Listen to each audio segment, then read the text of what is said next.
Hello, friends. I hope you aren't hearing the fan that's in front of me because it is currently just so hot where I am that I have to have a fan blowing my face off effectively to stop me from, I think, expiring would be what's going to go on. Welcome, friends, to this history news. We have got some housekeeping. Before I do so, today's photo comes from Steve. You sent this to me a while ago, Steve. So you know what I'm in front of. I wonder if anybody else does. We have got some housekeeping to get on with. Hello, welcome. If you're joining me live, thank you so much for giving up your time. If you are watching on the playback, thank you for doing so as well. We have got some updates, some repatriation / decolonization news. We've got some new news, some ding-dongs, quite a few ding-dongs actually, and some events and exhibitions. You're going to notice that the articles are listed and numbered in the description box, and the slides we're going to be showing have numbers at the bottom. They connect to the numbers you're going to see in the description box. I've got lots of people to thank for sending me articles, and we'll do that in just a moment. And I have seen a couple of articles coming in today.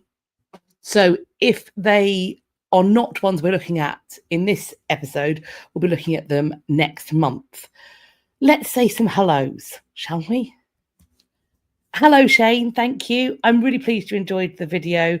I am really up for doing more of these kinds of different sorts of videos, not just in front of my bookshelf in the office. And as I said, this year is my year of being brave and emailing people and essentially asking, can I come and do things at your venue? Can I come and interview people? Can I come and walk around and film?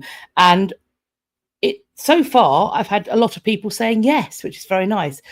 And I'm excited about the things that are going to be coming on the channel. So do hold on to your pants because there's going to be some fun things happening. And thank you, Mr. Dr. Cat. He always gets a lovely reception when he comes on the channel. He's a very good egg, my husband. Very pleased with him. Fluffy Monkey M, thank you. Yes, I'm glad you think so. We have been together. I mean, we've been married almost 9 years, but we have been together closer to 2 decades. So it's a good job we work well as a team, I think. Coco, thank you for coming down. I hope you have all of your distractions dealt with. Looking forward to chatting. Happy Monday to you too, Jessie. Hello, Leona. Hope you're okay as well. Hello, Carol. Hoping for a sleepy puppy for you then. Yes, we have Jessie. There's one of the ding dongs. Quite a few people sent me the chair thing as a ding dong. Hello, Wheezy. Thank you so much for joining. And Yvonne, hello. Hello, Marianne. And Mike coming in from Ohio. Hello, hello. Sid coming in from Herefordshire. Depends what you're doing in Herefordshire. Can be very exciting, can't it? So, hello, Katja. And Clue, hello. So I haven't seen anybody guess where I am. I am in front of Smith Hills Hall in Bolton. So once again, thanks to Steve for sending me this amazing picture. And art history for today. I am struggling. I'll be honest though, I think the children are struggling more. Everybody's been very weepy today. It's everyone's been very hot and sticky, and the emotions in the children are running fairly high. They're all quite either very excited or very weepy. So there we go. Oh, hello, Peter, and thank you for coming all the way from Denmark to watch.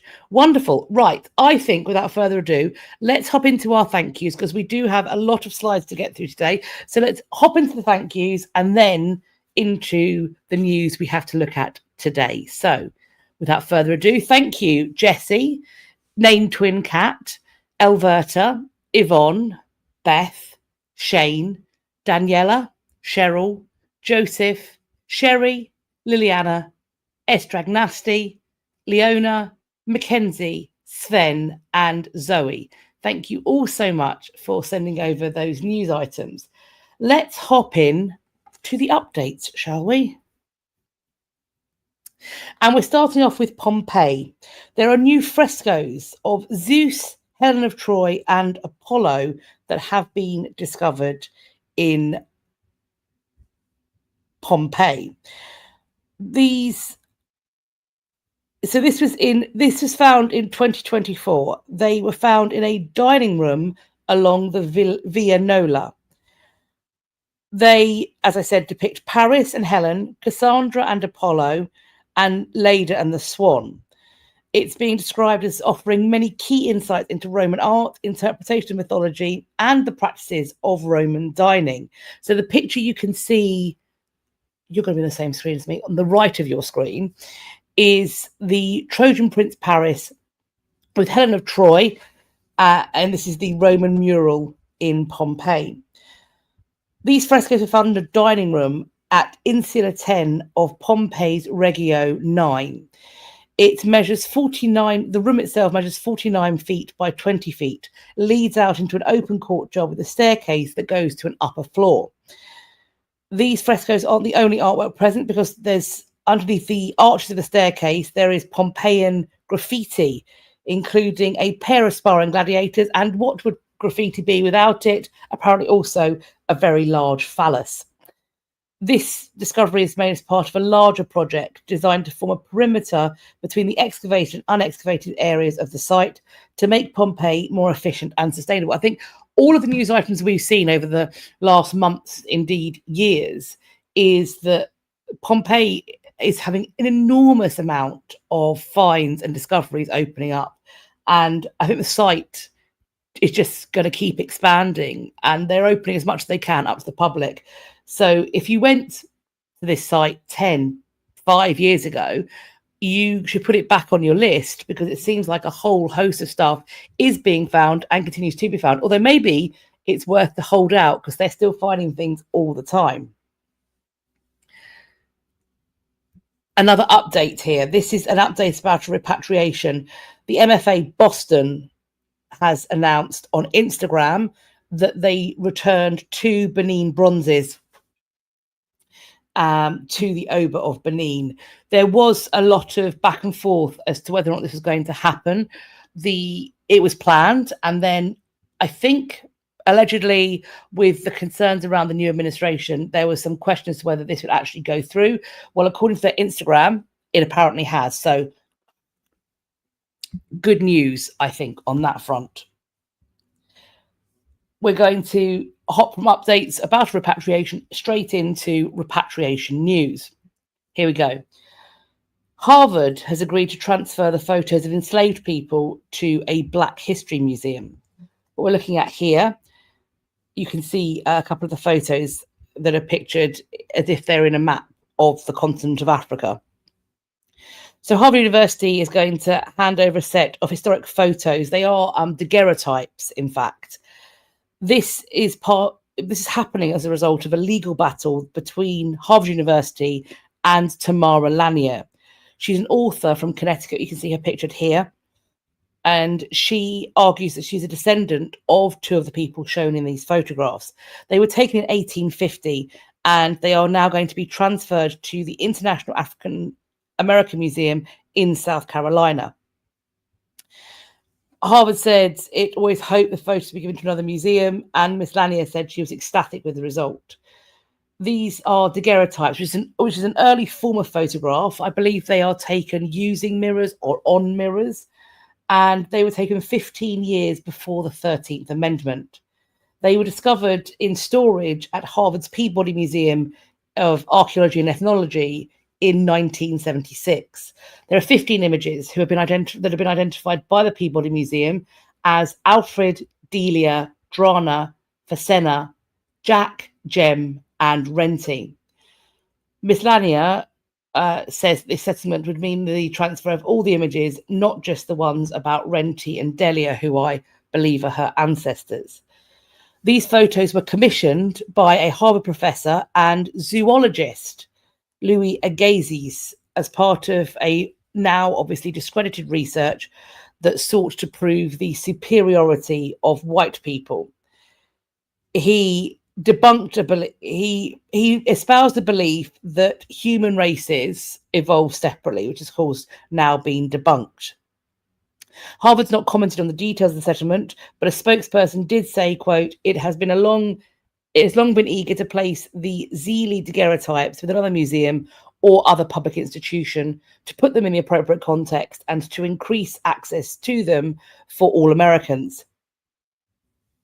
The spokesperson added that Miss Lanier's, quote, claim to ownership of the daguerreotypes created a complex situation, especially because Harvard has not been able to confirm that Miss Lanier is related to the individuals in the daguerreotypes. So she sued Harvard in 2019 on the basis of the fact that these images were taken without consent, because, of course, of enslaved people, they could not be taken with consent.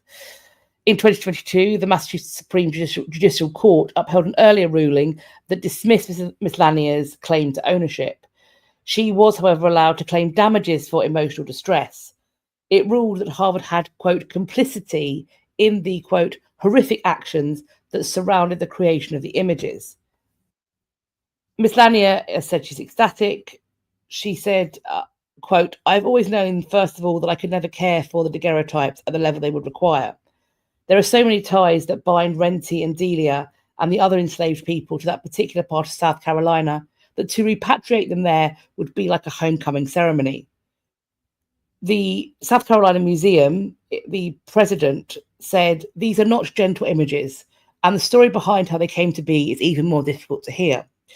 So to be in a space that has already created room for the conversations about the inhumanity of slavery and enslavement, and how far those implications echo even to today, is what we do, and it's our mission. So I think an important change has happened there.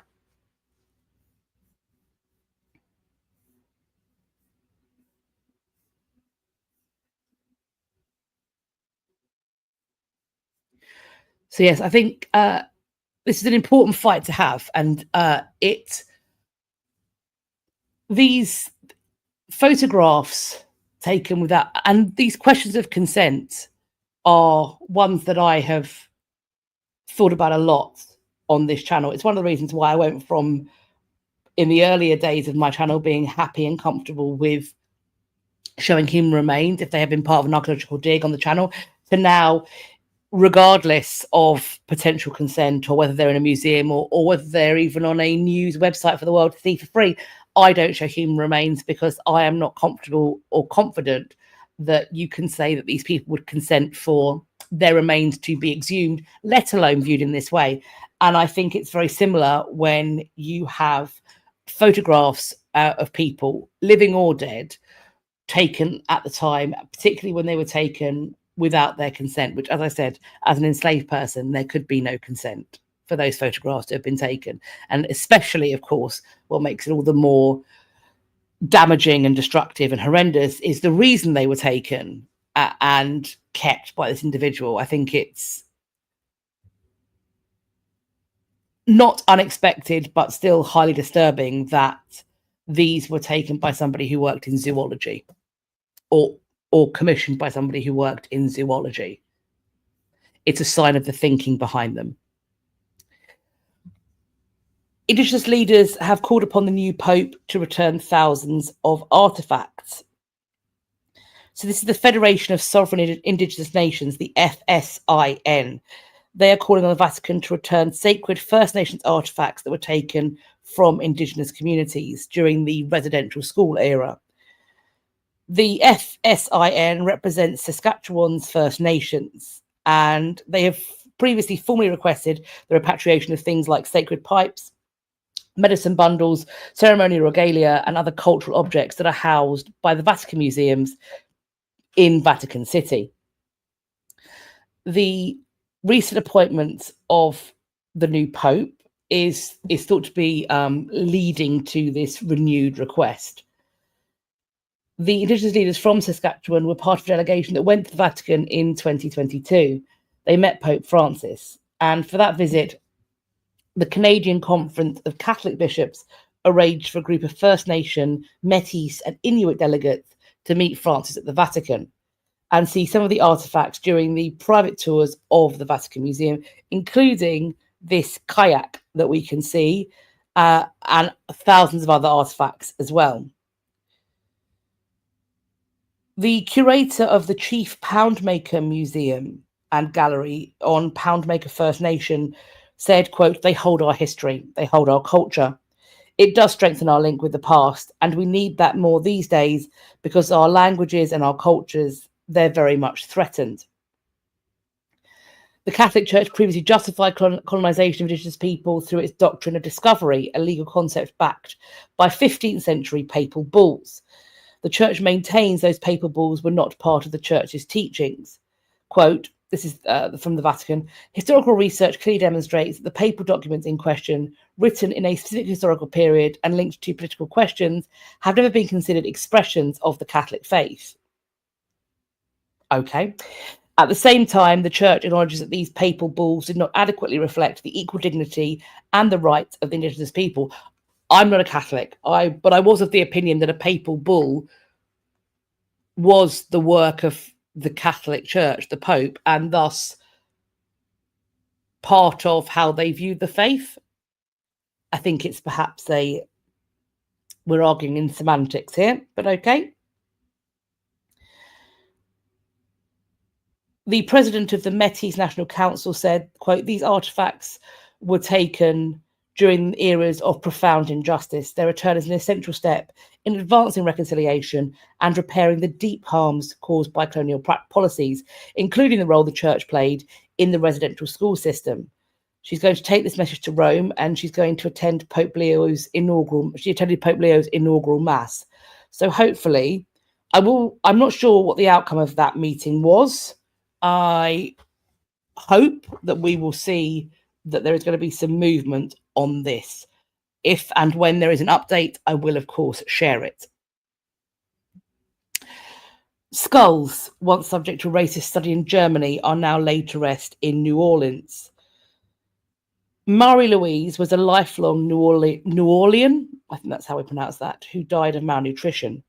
Hiram Malone came to Louisiana from Alabama, hospitalized at 21 with a fatal case of pneumonia.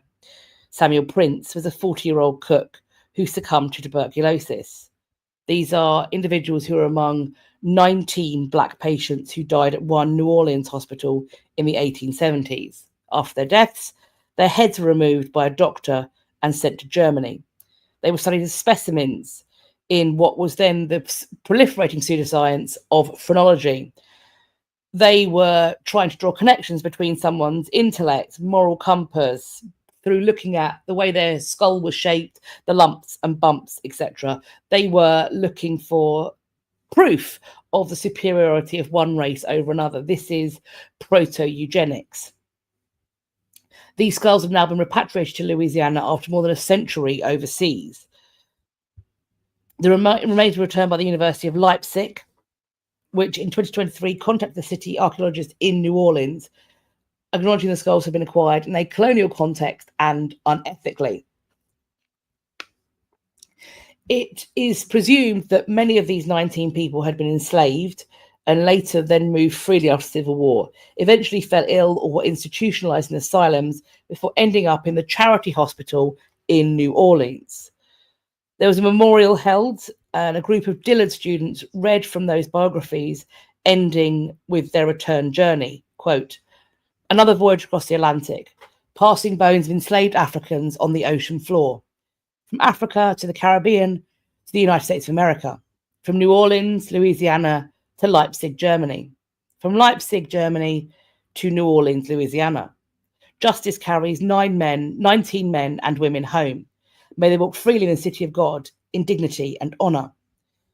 During the memorial, it was said, quote, "These people's lives had meaning. History is not to wallow in or wind about. It is to build on. It is to move forward. And when we keep our past hidden, we're starting over every day."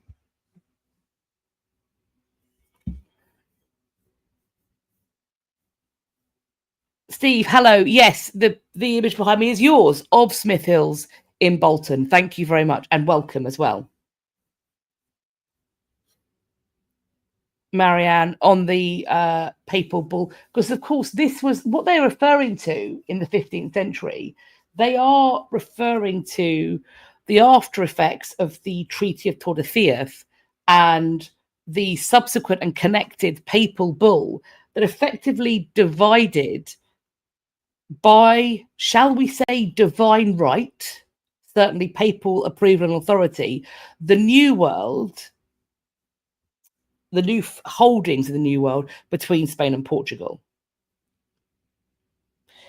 So I don't see how that's not related to faith.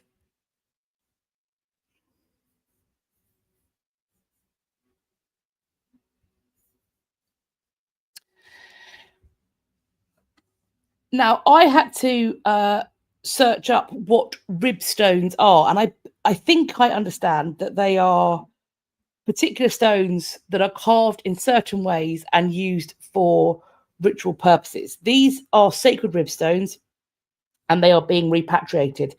They were held in a museum in the National Capital Region for more than a century. The Blackfoot Crossing Historical Park, which is a museum on the Sisika, if I pronounce that wrong, I apologise, First Nation, they are celebrating the repatriation of these sacred ribstones. They hold a deep significance to the Blackfoot people. They were used for meditation and prayer by previous generations.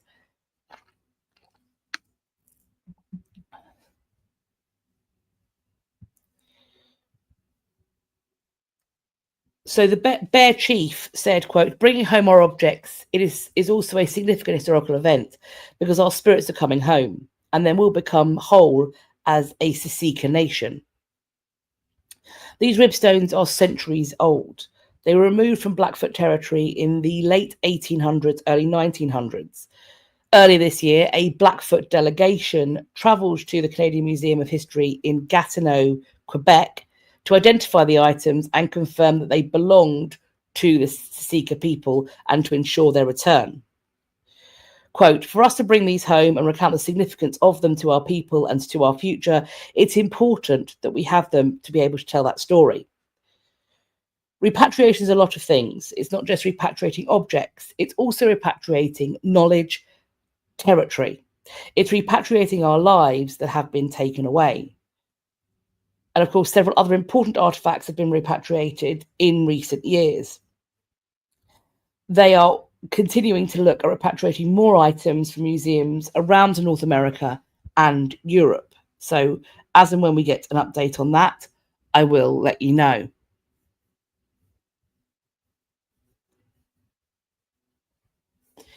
So Jessie's got a quote here. Ribstones, also known as boulder petroglyphs, are two large stones carved in the shape of an animal's ribcage. And as that article points out, they are used for meditation. They are meditated upon.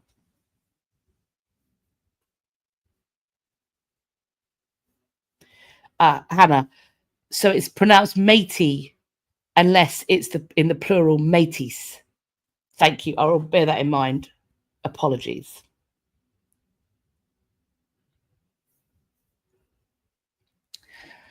The Netherlands have returned 119 looted Benin bronzes to Nigeria. This includes human and animal figures, plaques, royal regalia, and a bell. They were housed in a museum in the city of Leiden, and then they were looted in the 19th century by British soldiers. In recent years, museums across Europe have moved to address these issues, and lots of places have repatriated their Benin bronzes. One, of course, big holder of Benin bronzes that has yet to repatriate them is the British Museum. So we are still waiting on news of that. The handover ceremony took place in Edo State, which is the modern day site of the ancient community of Benin. There is, I believe, now another Benin that is separate from this.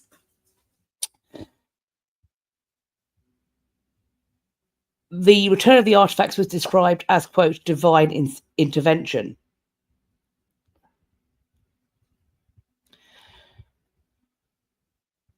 Nigeria has formally requested the return of hundreds of objects from museums around the world.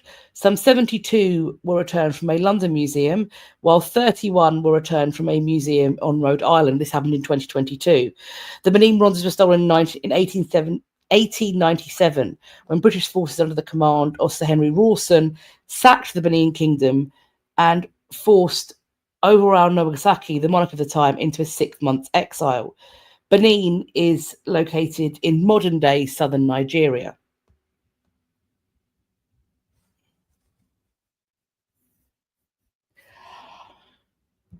Leona, look, this is...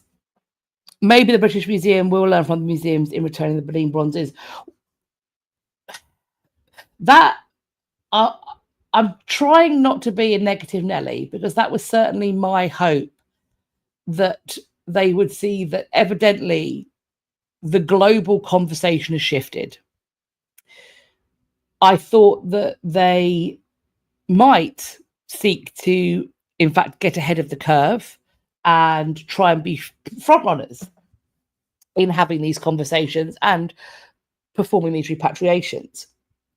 When it didn't happen, I assumed that as more and more museums, universities, private collectors started to repatriate, that the pressure would grow significantly. That hasn't happened. So I honestly don't know, when the Horniman, that's not far from the British Museum, is doing repatriations and countless other places, I honestly don't know what it's going to take for them to engage in these conversations in a manner that I think is necessary. All I can say is that there is going to come a point, because I think the window has shifted in the way these discussions are being had, and there will come a point where it just becomes so, I hate to say it this way, but so unfashionable to deal with museums who refuse to repatriate, that other heritage locations, both here in the UK, but also around the world, will just stop having anything to do with them. So that means no loans, no collaboration. Potentially they won't come to their conferences, they won't invite other people to their conferences. And for an institution that is still working in research and finding new ways to learn about items, but also to preserve them, being left out of those conversations is going to set heritage back in that institution, and potentially, therefore, in the nation as a whole, for the decades that it takes for us to catch up by repatriating. If we don't behave, the other people won't share their toys. And their toys are going to end up being at the cutting edge of museum science, restoration, all of that sort of stuff. And we won't have any of it. We will become a heritage backwater. And maybe that's no more than we deserve, because we're doing all of this sort of stuff.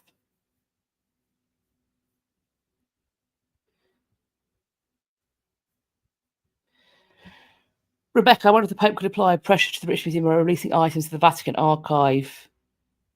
I mean, here's the thing, the Vatican is also hoarding a bunch of stuff. Definitely. The difference is the Vatican museums, the Vatican City is not reliant on heritage for its golden gems, is it? The Catholic Church, I think, enjoys having heritage items and a museum, but it's not their bread and butter. And while I have no doubt they take great care of their items, and while I have no doubt that they have cutting edge curators, for me, the Vatican museums will not necessarily feel the lack of those collaborative relationships in quite the same way as places like the British Museum will. Principally because for years, trying to get into the Vatican archives is like trying to get a camel through the eye of a needle. See, I did a Bible quote there. It's been nearly impossible to get in. You've got to, I don't know, give a blood sample, a retinal scan, and a toe. I don't know.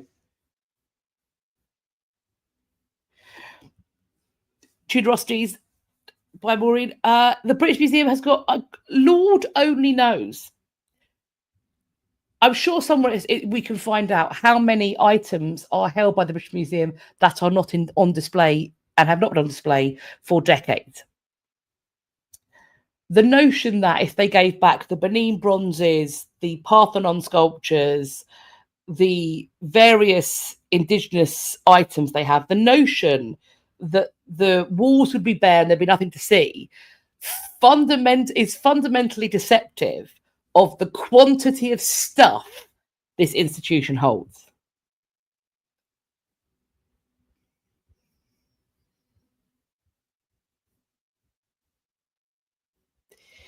Steve, the British Museum is a law unto itself. Yes, and here's the other thing, is that they played a long game on saying they couldn't do this stuff because they couldn't get around a legal change. However, with their recent additions to the board, it's very clear where they sit.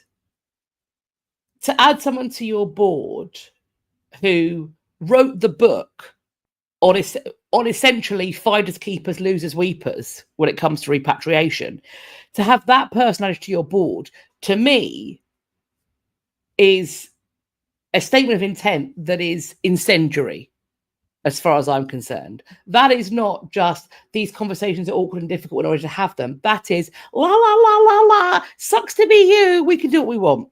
That's the way it feels to me.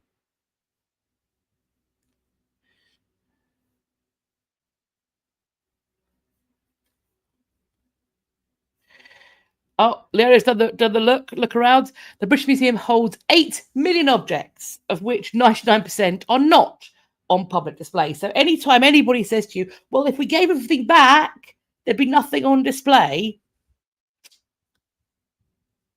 Nope. Final repatriation news. This is a little bit of an odd one. We don't normally do video games, and I'll be honest with you, I don't know the first thing about video games, but there's a new video game that allows you to repatriate African artifacts by looting Western museums. So, a little bit of Uno reverse there. This is the Summer Game Fest in Los Angeles, which I'm assuming is like a video game industry convention. They unveiled a project called Relooted, which is referred to as a side-scrolling puzzle platformer. They say, think early Tomb Raider or Prince of Persia games. So if you know what those words mean, let me know. Does this sound cool? I'm going to carry on. Players join the crew of Robin Hood-esque thieves staging elaborate heists to take back stolen artifacts from Western museums to repatriate them to the peoples from whom they were taken. This side-scrolling puzzle platformer that's apparently like early Tomb Raider or Prince of Persia. Question mark, question mark, question mark. What does all of that mean? Is this fun? Would this be a fun thing to do? If you're a gamer, are these sorts of games fun?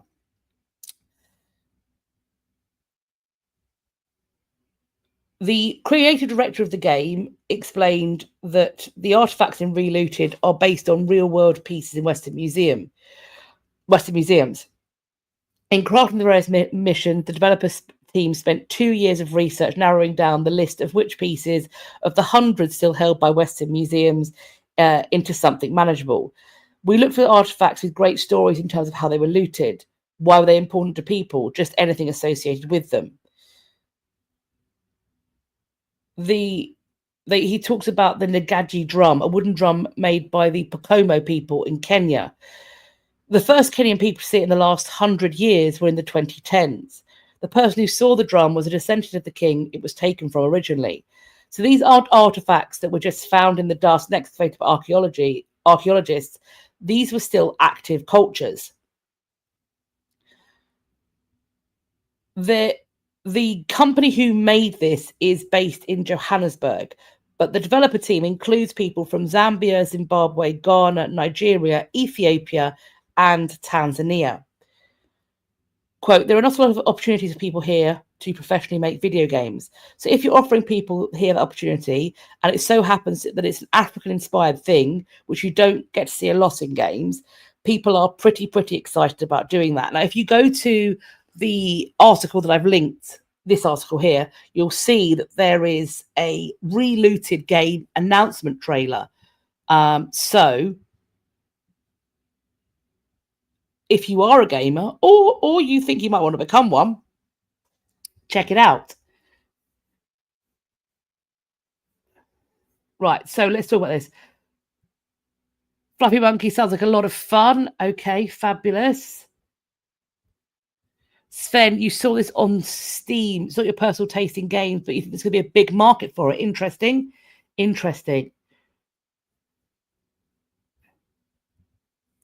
Hannah, I'm a gamer. I would absolutely try it, even if it's not my normal kind of game. Oh, fabulous.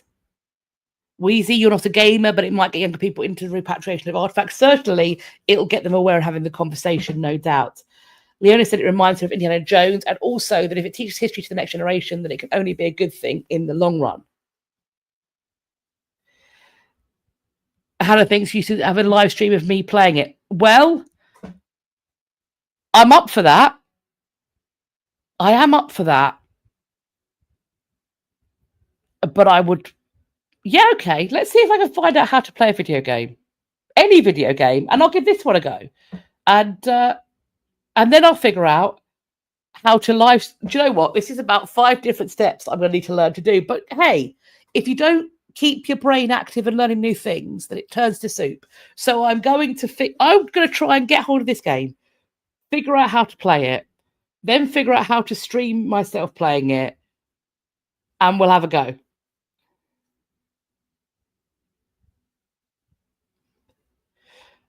Manda's explained that a side-scroller is a 2D game like Super Mario.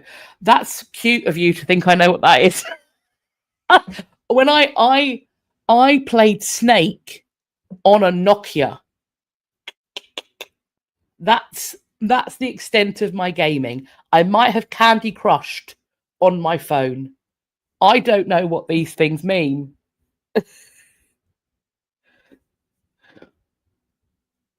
You said you'd like to see me play Assassin's Creed. I've heard of Assassin's Creed. I believe there's historical research in Assassin's Creed. I also think it's one of those ones that's got one of those that you hold in 2 hands, a controller.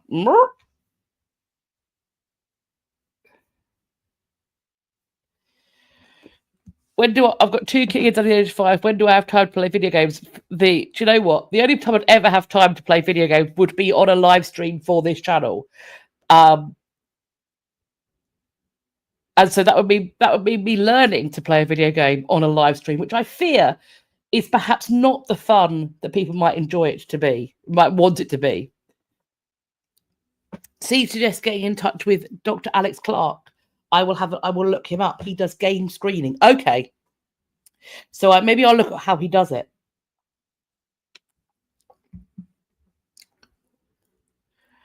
Oh, that's a really interesting fact. I didn't know that. So I believe Ubisoft are a games manufacturer.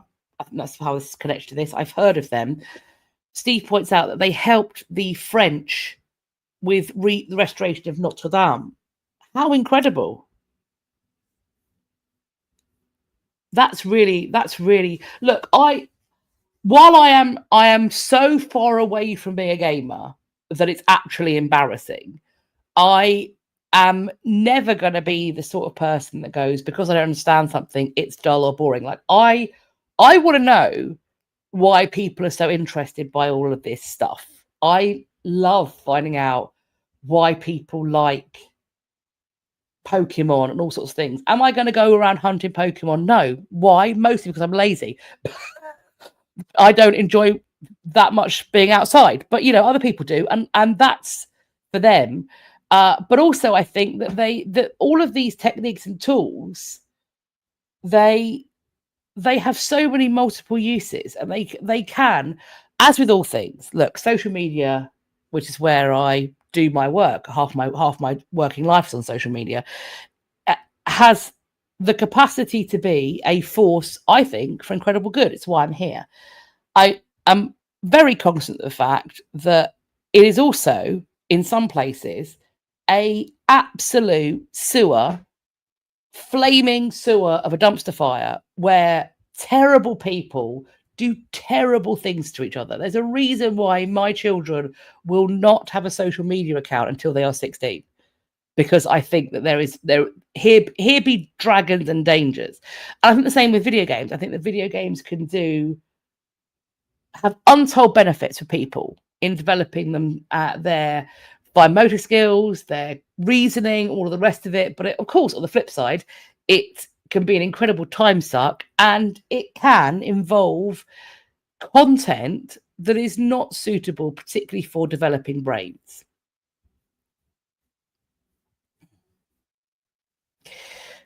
Beverly points out that I might need a computer upgrade to live stream a video game. Okay, well, look, I will investigate how one might go about these things. And if I can, then we'll give it a go. Look, for me, on this channel, 2025 is the year of experimentation. I'm going to try a whole bunch of history-related things, as well as doing my usual kind of content, and just see what people enjoy, because I think that's a fun thing to do, and it's nice to be out in the world.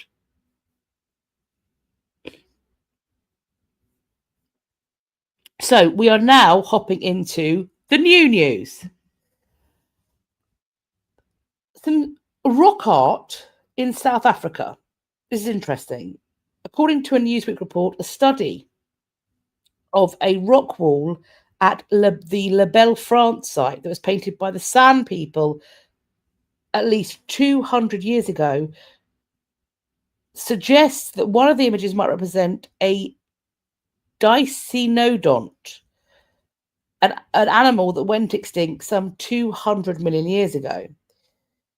The creature in the painting has a long body with downward turned tusks. It's not like any of the animals that were known to have lived in the region between 1821 and 1835 when this was painted. So what they are suggesting then is that the individuals who painted this must have seen the fossilized remains of this animal, and from that extrapolated how they might have looked in life, and then incorporated them into the art, which I think is really fascinating, because it doesn't seem that they were doing it for the purposes of paleontology, but they were doing a form of paleontology through creating these images, which I think is really fascinating. So this could have been an update because it's connected to the opening of the Grand Museum in Luxor. I think it's open. I am still seeing conflicting reports as to whether the new Egyptian Museum is in fact fully open at all, open every day, open to everybody. I'm still seeing conflicting reports.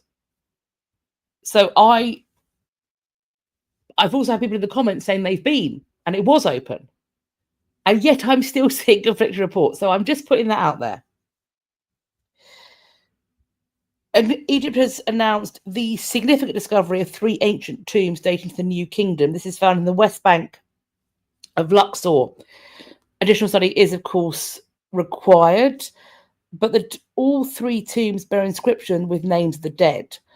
One, therefore, belonged to a man named Epit. He worked in the estate of Amun during the Ramesside period in the 19th dynasty. The other tombs are slightly older, from the 18th dynasty. One from a man called Bucky, who supervised a grain silo, and that has several chambers. The other holds the remains of a man identified simply as S. He was a writer and the mayor of the Northern Ozis and the overseer of the temple of Amun there. So not royal personages, but still important to their community. Artifacts have been discovered, so we can see these artifacts from the burial that are on display on the screen now. So the nation makes the final preparations for the long-awaited full opening of Giza's new Grand Egyptian Museum. This says the full opening happens on July 3rd. 3 days, pals. If anybody's there currently, it's going to be there on July the 3rd. Is this place open? Is this place open? See, Leona, you see it. Hello, Lily. Sorry, I was getting Leona's comment. Hello. Enjoy cleaning the bedroom. Leona said it's going to be fully open to the public on the 6th of July. This article says the 3rd of July. This is what I'm talking about. Every single article you read, there's conflicting information.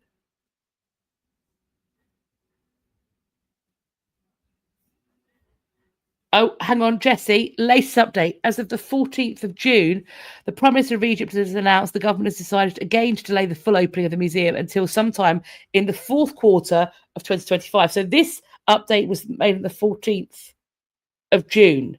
This article came out May 28th. So that presumably means that neither the date that Leona has nor the one in this article are now correct.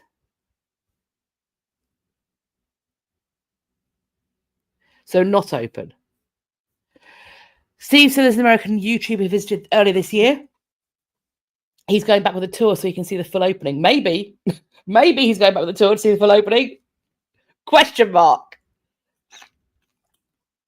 My question is, surely it's built because they were letting people into parts of it. So what's Q4? So that's going to be what? 3 or 4 months from now?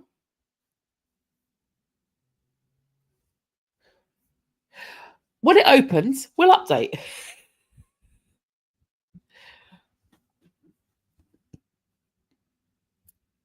An Italian museum is restoring an ancient Etruscan treasure in public view. What we have here is the sarcophagus of the spouses. This 6th century BCE effigy was uncovered in a necropolis in that's tiny, I need to make that bigger, 1881.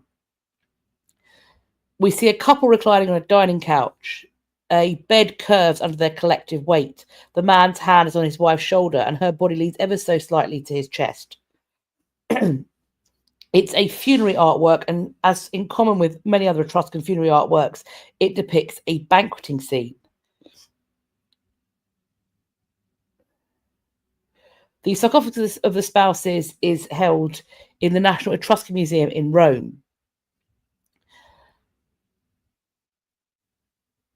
It arrived at the capital through a hard-nosed determination of the museum's founder. He acquired the tomb as a heap of 400 terracotta fragments and had it restored. Now, more than a century on from it being reconstituted, it's set to be fully restored and conserved. They will, of course, not be repainting it, but this would have been brightly painted. This is going to be restored in the full view of the public, so you can watch this all taking place. The aim is to highlight the often unseen work of art professionals that show the museum is a living space. The restoration of the sarcophagus of the spouses is a precious opportunity to delve deeper into the history and biography of an emblematic work of our heritage. This intervention will tell the story of the work and make it accessible to all audiences. How fabulous. If anybody's nearby and gets a chance to have a look at it, do let me know what you think.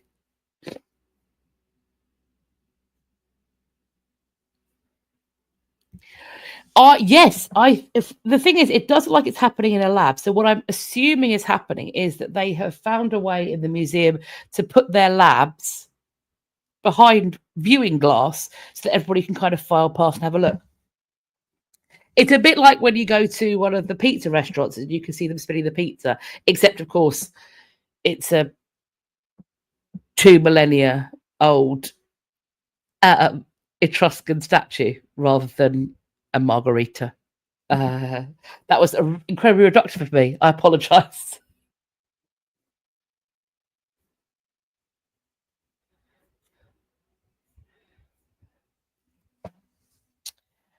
Massive fields where Native American farmers grew corn, beans, and squash 1,000 years ago have been found in Michigan.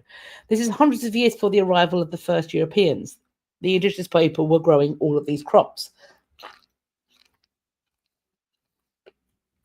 Mounds were discovered by archaeologists in May of 2023 in the window between winter and spring. They surveyed 330 acres using drone equipped with a laser to map subtle features on the surface, and they also used LiDAR. In August 2023, scientists returned to the site and took samples from 3 of the earthen mounds located various distances from the I'm going to pronounce this wrong, I fear, Menominee River. Radiocarbon dating suggests the ridges were initially constructed roughly 1,000 years ago, and they were maintained and used for 600 years after that. And we can see a map of the area of study and the geography underneath it. The fact these mounds exist is said to be unusual. The research does give scientists a little window into what pre-colonial life was like for these ancestral people. Scientists also found artifacts such as charcoal and fragments of broken ceramics. It's suggesting that the area's indigenous farmers might have dumped their household waste and remnants of fires onto their fields, using them as compost. Samples taken from the mound suggest farmers enriched the dirt with soil from nearby wetlands. Scientists are, however, still perplexed by the location of the mounds. At the time, the area was undergoing colder climatic period known as Little Ice Age. The lower temperatures, in addition to the already short growing season on the Upper Peninsula, would have made it very difficult to grow crops, particularly corn. Nevertheless, it does seem that that's what they were doing. What were they growing crops for? To feed a growing population, to have surplus in case they run out of other foods. This is all part of the study they're looking into. The team is planning to continue working with the tribes to conduct similar surveys in the future. They hope to make additional discoveries, including ancestral villages. On the topic of LiDAR, we're told, quote, LiDAR is a really powerful tool. So in any kind of forested or heavily vegetated region where the archaeology is hidden below trees, where no kind of optical imagery can see underneath the tree's canopy. And so this is what we are all finding out. And the grey images are the LiDAR survey. So you've got a historic building foundation, a 19th century logging camp, looted burial mounds, and other burial mounds as well.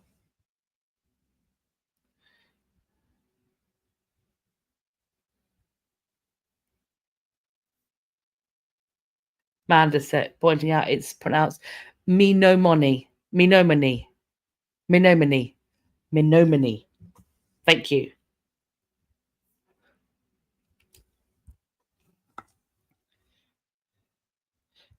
A Silla or Silla kingdom crown was decorated with insect wings. 5 years ago, South Korean archaeologists found an elaborate 1,400-year-old grave. The tomb, dubbed 120/2, belongs to a high-status individual who'd been buried dressed in the wealth of ornamental attire, including gold earrings, a silver belt, beaded bracelets and bronze shoes, and a gilt bronze crown. This has now been described as being the most splendid object of them all, a one-of-the-kind item. It's decorated with a series of heart-shaped indentations that have then been inlaid with the colourful wings of the jewel beetle, some of which were still there even after being in the ground for a millennium and a half. These insects are treated as natural gems. They've got green, blue, and yellowish hues.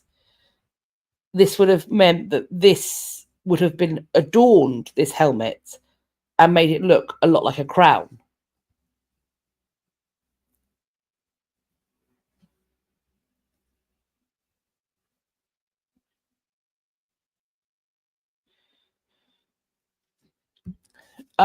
If you needed encouragement to knock through your drywall, Here it is.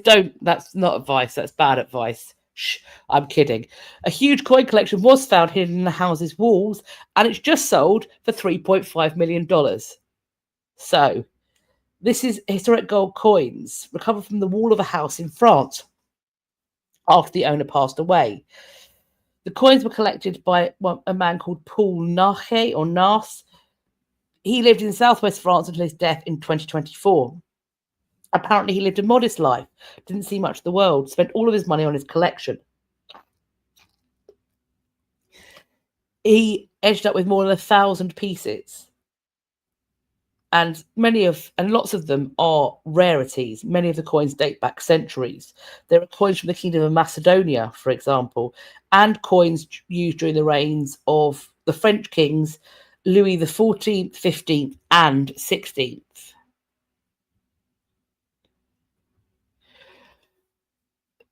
Steve, it's not a piece of bad advice either. That is the kind of advice that gets a person sued. Don't, unless you've put coins in your walls, your own self, don't knock down your drywall hoping to find gold coins, because the chances are they aren't going to be there unless you've got nesting leprechauns.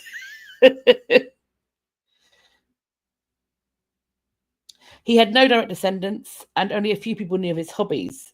No one knew where he kept his collection. The notary found the coins in a small space of the wall, hidden behind a painting in a storeroom. It was a carefully labelled collection.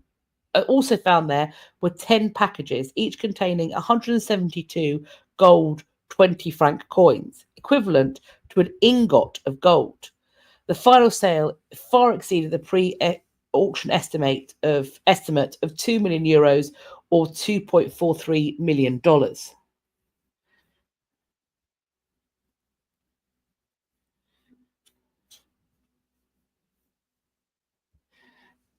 Lily, my house was built in the 1960s.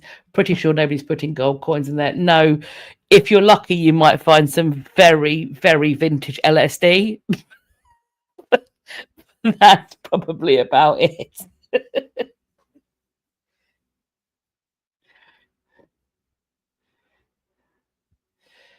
Evening, Tim. Hello. My cousin's in the house. Everyone behaves themselves. And that also goes for you, Timothy. Where are we? Right. This is cool. Look at this.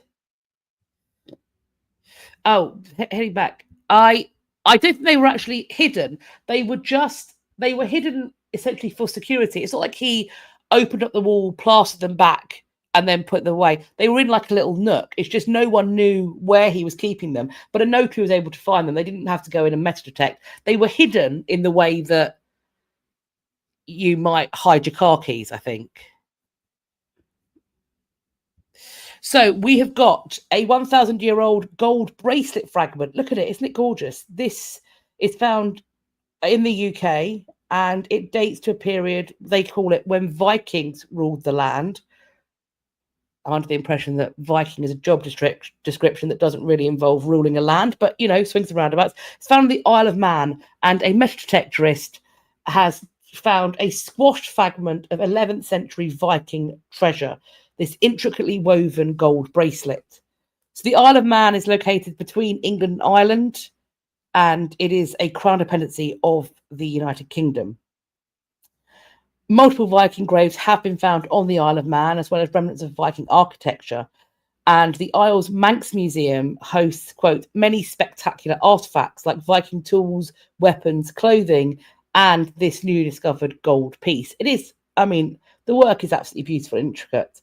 8 braided strands of gold rod. The bracelet was made by a highly skilled goldsmith using a specialized technique.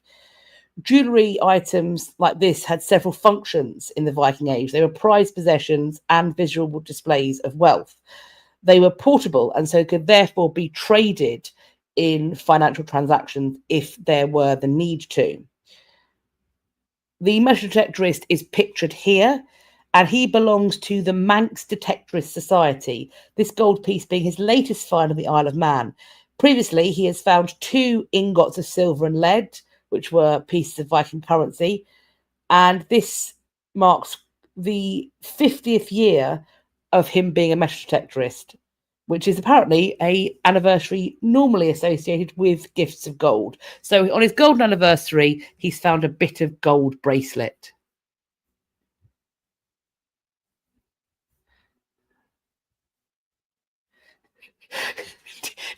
Was he around when the ingots were originally lost? Maybe he is in fact the old Viking leader. He's keeping it quiet. It's so many gold anniversaries that he's now in triple gold figures.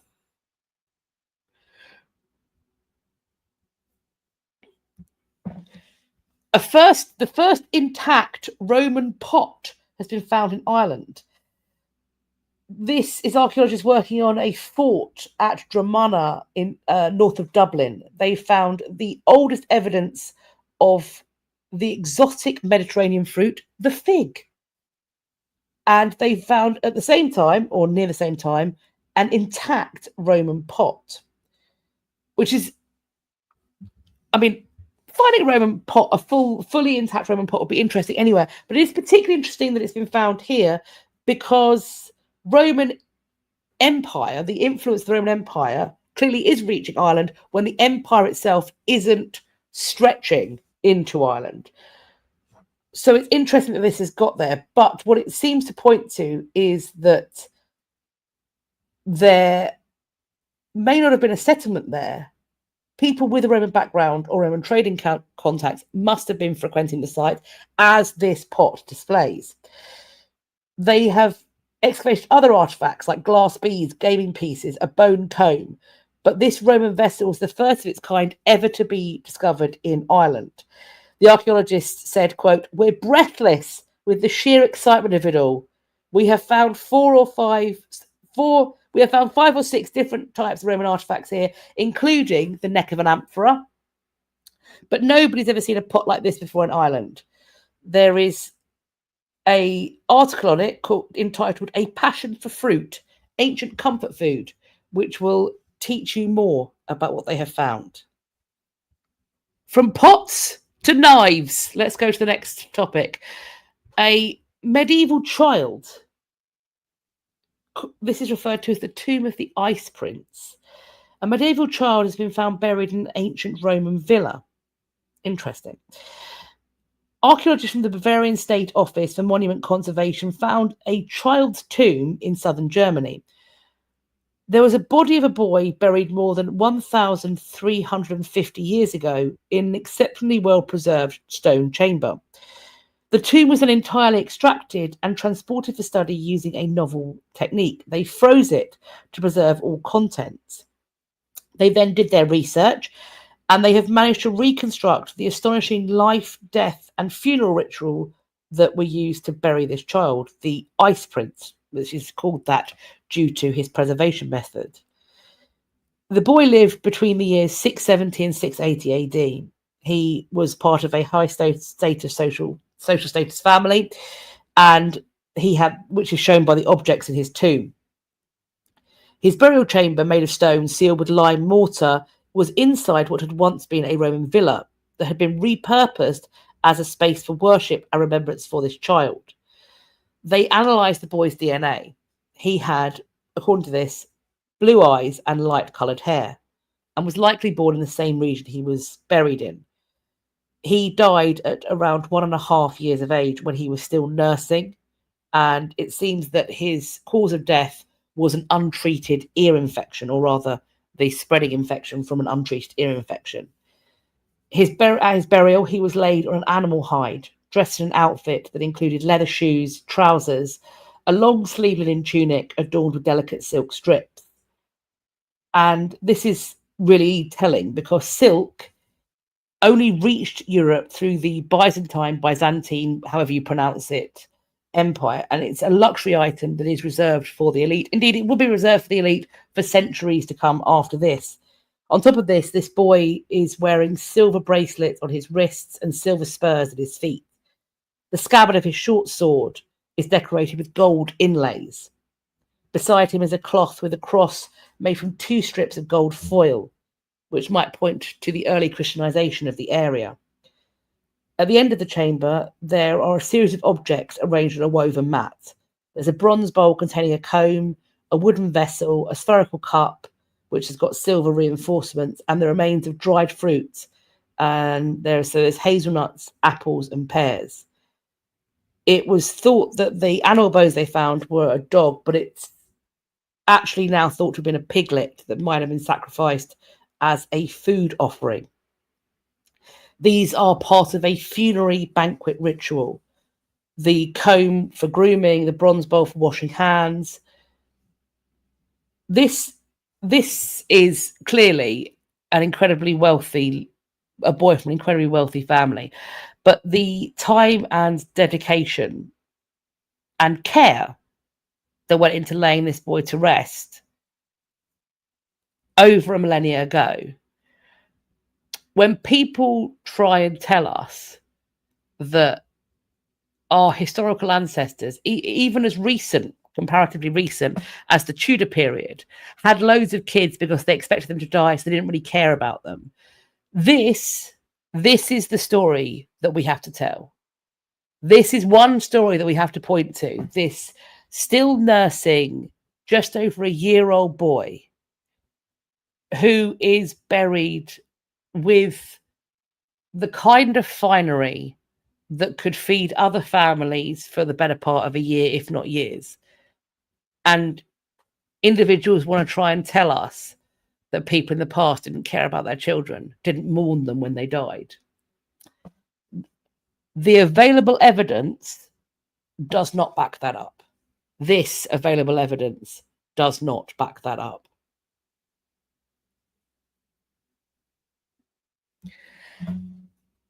There has been a find in Poland, a medieval brass emblem dating back 600 years. This is found in a farm field in northern Poland. It's a chunk of engraved brass, thought to be a 600-year-old religious seal. This brass item has one flat side and one side with a stand and ring, which we can see in the photos.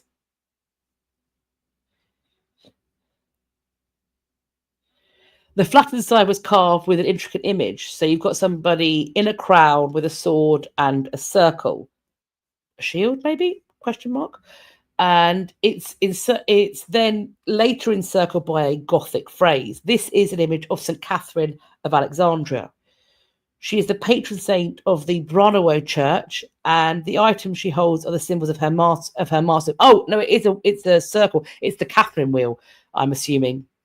St. Catherine, if it's the same St. Catherine, was the patron saint of the school I went to, because she's also the patron saint of female learning. If it's the same St. Catherine of the Catherine wheel. The seal is somehow perfectly preserved, but archaeologists don't know if it was hidden on purpose, lost, or just abandoned in the field. These seals are, dating back this far, are a rare find, and this particularly is unique because it appears to belong to the church parish rather than to a specific rectory. It would have been used by the bishopric. In 1410, the symbol of St. Catherine of Alexandria was put on the bishopric's banner and displayed during the Battle of Grunwald, a conflict that is the subject of the painting that you can see in a little rectangle off to the right-hand side. What's depicted in this painting are Polish-Lithuanian forces battling the knights of the Teutonic Order. This is a religious order from the Middle East.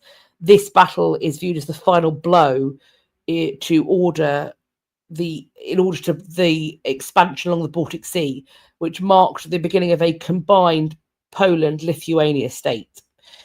This seal was found outside Branilau, which is a town on the northern coast of Poland. So,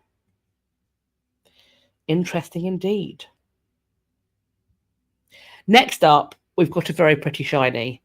The sort of shiny that I wish I could find or have a replica made of. Look at it. Look at the pretty shiny. This is a medieval gold ring, dates back 700 years, but the stone in it is a rare reddish purple sapphire. It is set in 18 karat gold And as we can see, it's got a lion decoration.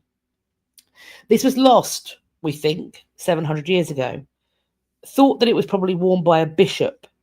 The reddish purple sapphire is Sri Lankan, and it's flanked by this band of lions. One of the archaeologists involved said such a ring embodied deep spiritual meaning, protective powers, societal status. It allows the wearer to display wealth while also seeking the divine protection associated with the symbols they bore. When studying the ring, which was discovered at Zvolen Castle in central Slovakia, it was found in 2001, but archaeologists didn't receive it until March of 2023. And the findings have been put out in an article. They, analysing this ring, they use non-destructive techniques. So they use something called Raman or Raman, that's a noodle, spectroscopy. This analyses scattered light to find out the chemical composition of a material. They also use something called micro X-ray fluorescent spectroscopy, which unsurprisingly uses X-rays to determine the elements of in a material. And that's how they found that the band was made from 18-karat gold and that the gem is a 2-carat corundum, a hard mineral that forms both rubies and sapphires. So it's this reddish purple thing.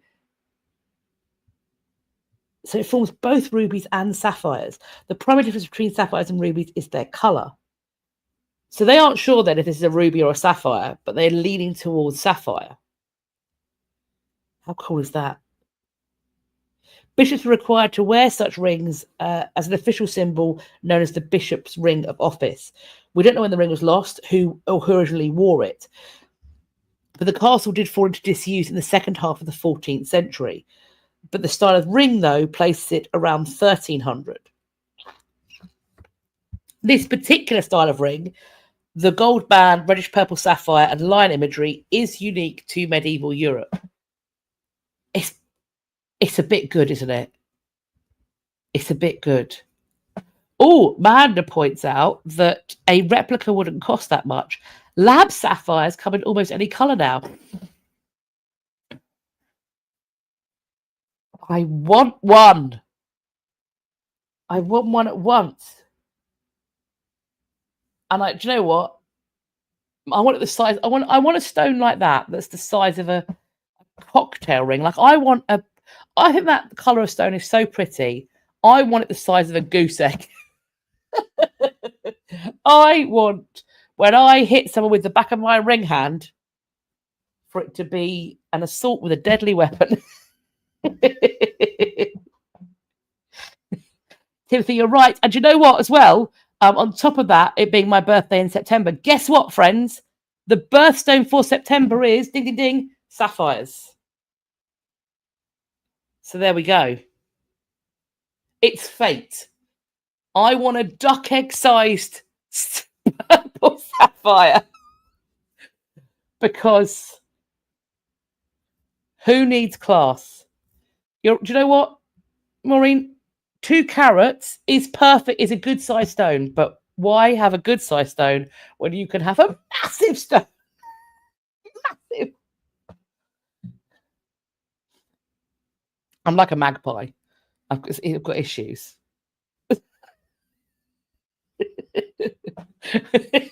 Look, a girl can have dreams. And if actually, that's what I want now. Now you've put that thought into my head, Tim. I want a purple sapphire the size of a duck egg, engraved like it's a Fabergé. No. Encrusted with a gilded cage like it's made by Fabergé. In fact, dig him up. Dig him up.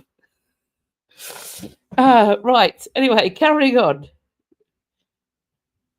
Now, I'm going to be honest.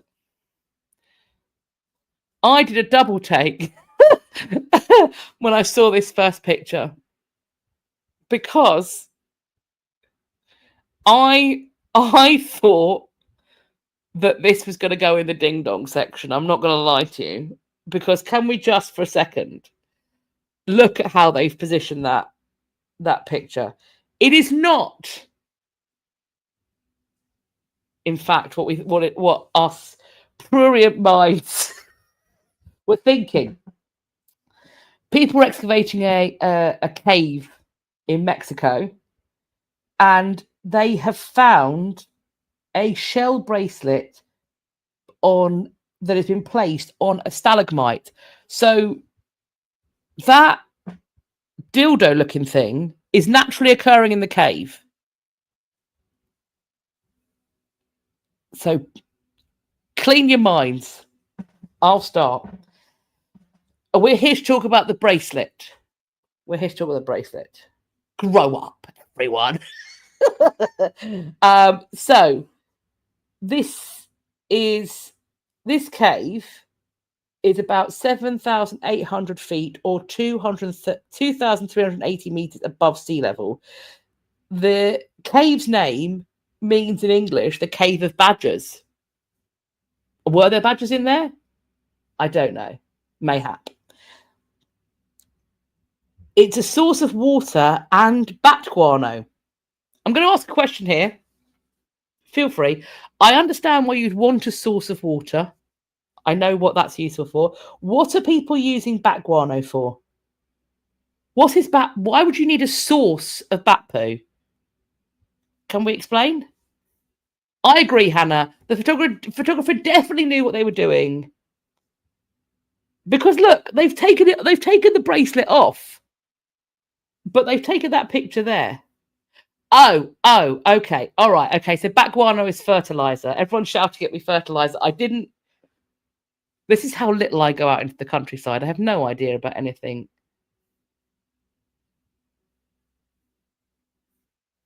There we go. Okay. So it's fertilizer. That's why you need a source of bat guano. When you went 500 feet into the cave or 150 meters into the cave, can I just also, going into caves, fine, if you can stand up. What I'm not a fan of is spelunking. Don't go potholing. I don't like it. I don't like potholing. It makes me upset. I have nightmares about potholing. So anyway, and then this is the thing. Here, the ceiling dips down. They had to navigate a flooded cave with a gap of just 6 inches between the water and the cave ceiling. Look, I'm glad you found the bracelet, but just don't do this. I don't like it. They took a break to look around and they found 14 artifacts. They said they felt lucky to be there. Well, you are lucky because you had inches of air above your face. Among there were 4 shell bracelets, a giant decorated snail shell, 2 complete stone discs, and 6 disc fragments, as well as a piece of carbonized wood. Given the arrangement of the bracelets, which had been looped over small rounded stalagmites with, quote, phallic connotations. So it's not just us, friends. It's not just us.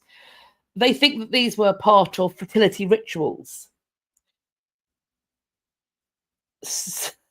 No, I'm not going to say it. I'm going to read the quote. For pre-Hispanic cultures, caves were sacred places, misses, associated with the underworld and considered the womb of the earth. So you take your ring, bracelet, grow up, and you go into the cave through the waters, and then you put your ring on the phallus.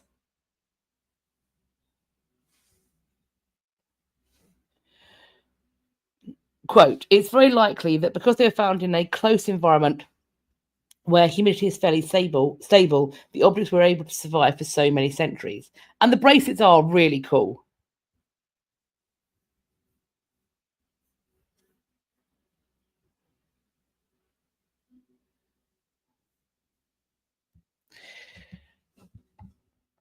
More evidence if you need it to go and buy yourself a metal detector, or seemingly buy your granddad a metal detector. A man inspired by detectorists finds a £63,000 coin hole. This is a Civil War coin haul. He found this just 2 months after taking up the hobby. Steve Hickman, 60, was searching farmland in March 2023 when he found this cache of coins. He found an orange pot that housed no fewer than 1,064 silver coins, dating all the way back to the reign of Elizabeth. The latest of the coins minted in the autumn of 1642, which is the beginning of the English Civil War. And the Battle of Aylesbury took place just a few miles away at Holman's Bridge. Among the coins were 409 silver shillings, including rare coins struck locally in Oxford. There were also very rare issues from Aberystwyth Mint in Wales. The detectorist points out that he got written permission from the landowner, and everything over £100 value gets split 50-50. So still not a bad day out, is it? How much are metal detectors, the machines? Well, they're certainly not £63,000, or for that matter, £30,000. So his ROI, he's walking, he's doing his cardio, digging, making friends with farmers. Maybe he's getting some free eggs if you're friends with a farmer. Isn't that one of the perks? Free eggs? I don't know. So the answer is, what does everybody need for Christmas? Apparently it's metal detector. That's what we need.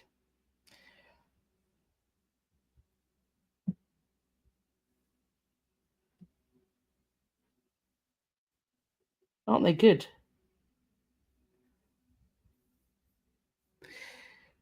Yes, the king is Charles I. In Latin, of course, Charles being Carolus or Carolus.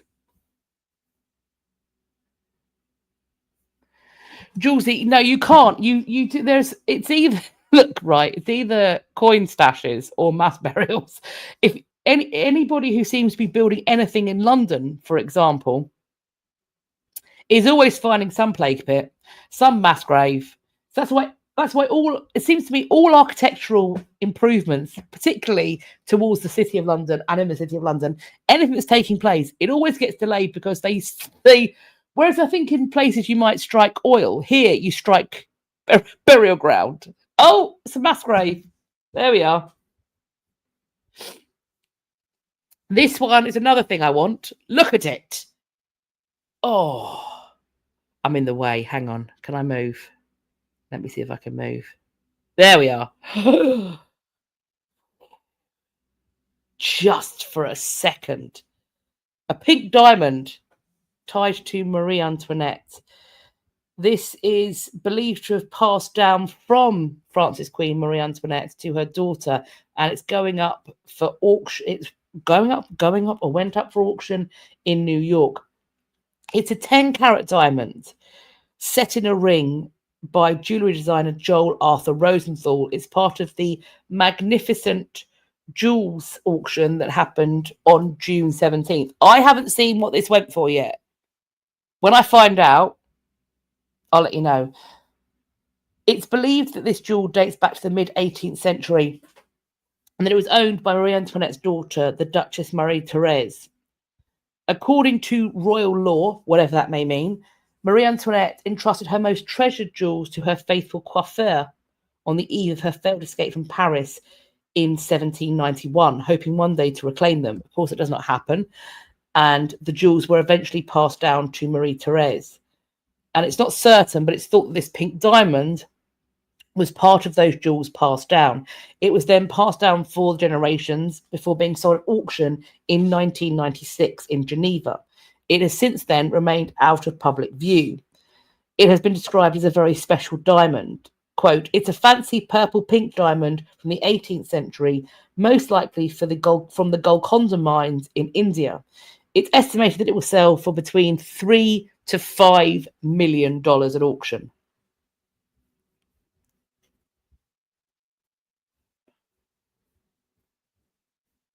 Leona, are you telling us that you found what it went for?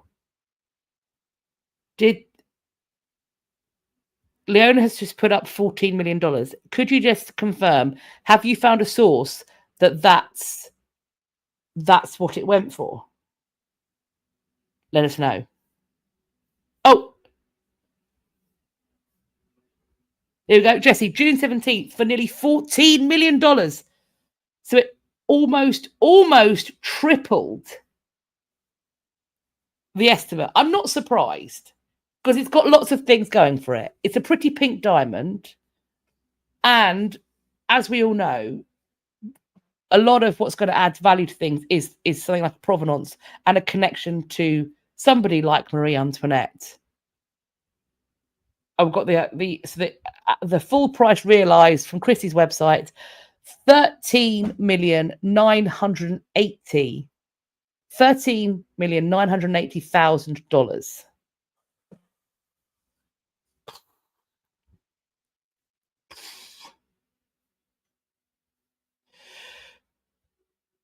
I see. They say the diamond belonged to Marie Antoinette. I don't know a lot about ring design, but to me that setting looks Victorian to me, but don't quote me on that. But they say the diamond is Marie Antoinette. I'm not sure if the whole ring is.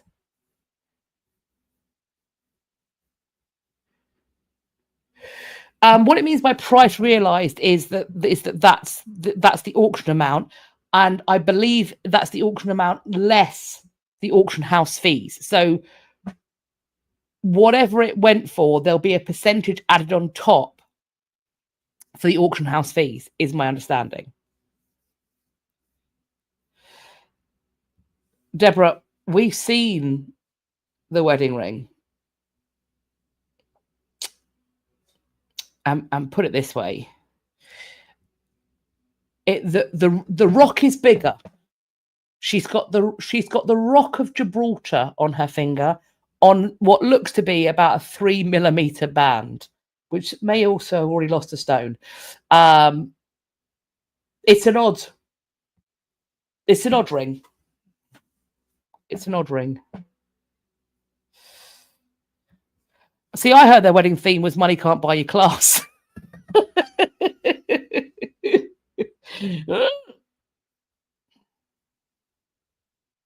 Righty-ho. Onwards. Final resting place of James Cook's Endeavour has been confirmed by the National Maritime Museum. The museum is standing by the 2022 conclusion that the wreck in Newport Harbour, Rhode Island, was the ship that Cook sailed back to Australia in 1770. This is more than 2.5 centuries after Captain Cook arrived in Australia on the HM bark Endeavour. The museum published a preliminary report in 2022 that the wreck in Newport Harbour, Rhode Island, was the Lord Sandwich, previously known as the Endeavour. They were confident of this identification, but they did continue the research for 3 more years. And then the museum's director said it stood by the conclusions, the culmination of 25 years of research. In February 2022, they announced they'd found the ship's final resting place. Quote, the last piece of the puzzle had to be confirmed before I was able to make the call.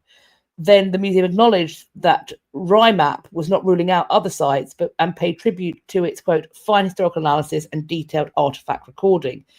The confirmation was, quote, the culmination of 25 years of detailed and meticulous archaeological study on this important vessel, involving underwater investigation in the US and extensive research in institutions across the globe. This final report marks our definitive statement on the project. And thus, as far as they're concerned, it is job done. The ship has been found. Hang on a second. We're going back to the Venice wedding. Hang on. Sorry. Is that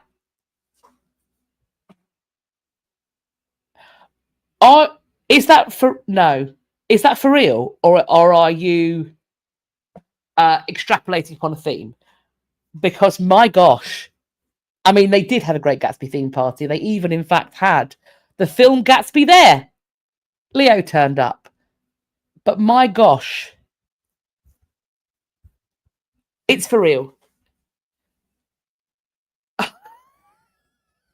Wow. Okay. It's like when the new administration in the White House, current administration in the White House, has the performers, the military band, the military choir, singing songs from Les Mis.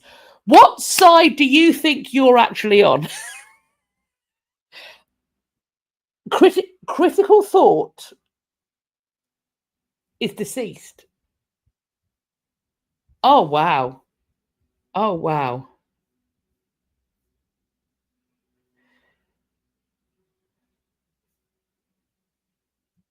Yeah. Yes.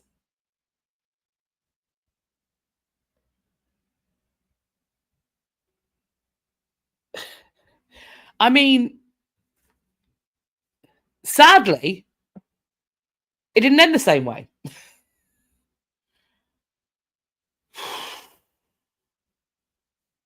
Seriously, if you're not angry, you're not paying attention. Yeah. And do you know what? I thought to myself, when I heard news about the Titan submersible, but particularly when I saw how people were responding to it, my first thought was, if I were a billionaire, I'd be concerned about this, because there was no even concept of it being too soon.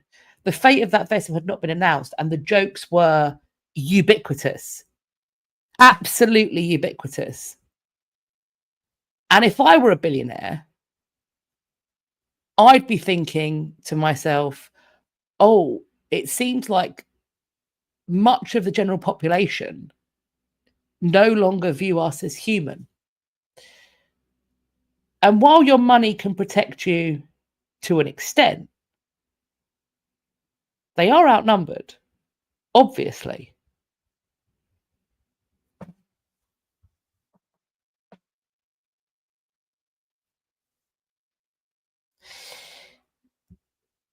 Talking of which, a mourning ring. Another metal detectorist has found a mourning ring engraved with a skull and a date. This is a gold band engraved with a date of death in Norfolk. It's an 18th century gold band inlaid with an enamel skull decoration found in a field in Norfolk on England's east coast. It's linked to a member of the British nobility whose name and date of death are inscribed inside the band. The detectorist said, I knew this was something very special and I did a bit of a dance. The ring was found in August. It's already been studied by the UK's Portable Antiquity Scheme. So that has to happen. And then, of course, the coroner has to rule on it being treasure. If you find something like this and you don't present it to the Portable Antiquity Scheme and you are found out that you've done it, that is a crime. Just flagging that up. The gold ring has a thick D-shaped cross-section, and its flat interior includes the inscribed phrase B.G. Bart, Ob, 10th of August, 1723, aged 56. This inscription means B.G. Baronet died on the 10th of October, 1723, age 56. And they think it was memorialising Sir Bassingbourn Gawdy. What a name! Moment for the name. Bassingbourn Gawdy. I beg your pardon. Bassingbourn Gawdy. That's a name you change your name to for Japes, isn't it? That's what you do. That is Phoebe changing her surname to Banana Hammock levels of name. Woo! Woo! Okay. He was the third Baronet of Harling and a member of the British nobility who died in a hunting accident. There is an oval depression that's been created and filled with jewellery enamel, and it's made to look into a kind of squashed perspective skull. The Gawdy ring, lol, is supposed to be for a size US 6 or 7, a UK L to N, medium size, meaning that it might have been made for a woman or a teenager. But Sir Bassingbourn Gawdy was unmarried and his title went extinct, so it's unclear who commissioned or wore the band to mourn his loss. maybe he had 5 lady friends that he kept in mourning rings and silk. Mourning bands in England were common from the 16th century to the Victorian era. The kind of Latin phrase memento mori, remember that you two will die. Frequently, there were pendants, lockets, brooches. Human skulls are part of it. And as time moves on, you get lots of hair jewellery and things like that. So there we are. Interesting. Some more new news. Over 7,500 images from a 19th century LGBTQ plus photographer called Alice Austin have come home. She is the prominent street photographer of the late 19th, early 20th centuries. Her archive is coming home. We're talking about 7,500 original prints and negatives produced by Alice Austin. They are being transferred to her Staten Island home, now known as Alice Austin House. This will give the structure a near complete archive of her work. Now, if you want to, I didn't have space to show all of the images, but if you go to this linked page, there is a selection of photographs that she's taken. So the one we can see here is entitled The Darned Club, and it dates, I don't think they were sewing.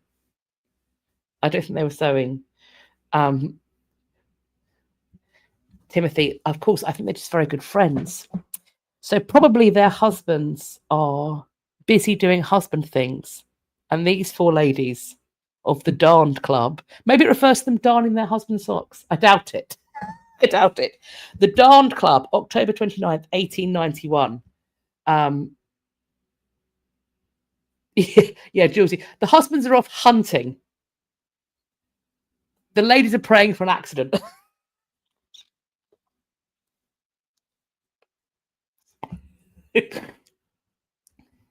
Yes, they have to be that close to talk about their hats they're going to buy. They have to see whether that's what they're doing. They're measuring for the future brim of the hat. That's what's happening. These ladies are all roommates. Of course they are. Just very good friends. Very good friends. Because of course, lesbians were only invented in the 1970s. If you ask anybody who talks about 2 women living together. So this is one of the pictures. Austin had donated the archive to the Staten Island Historical Society, now known as Historic Richmond Town, when she was evicted from her home in 1945. After 80 years of care, the work has been returned to its original home, where it's going to be welcomed with opened arms. There is also plans to digitise the collection in its entirety, and they're going to start that late in 2025. And it looks like that's going to be open access. So in addition to the examples we can see, you should be able to look at all of the collection. Quote, the transfer marks a pivotal moment, not only for our institution, but for the broader cultural landscape, at a time where LGBTQ plus communities face renewed threats of erasure. This is Victoria Munro, who is the executive director of the Alice Austin House. She goes on, quote, museums must lead in preserving and amplifying these vital legacies, and we are proud to do so.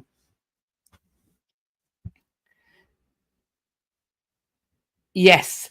Weirdly, I think we call it a Boston marriage. Of course, we have got a Boston, but I think we mean the US Boston.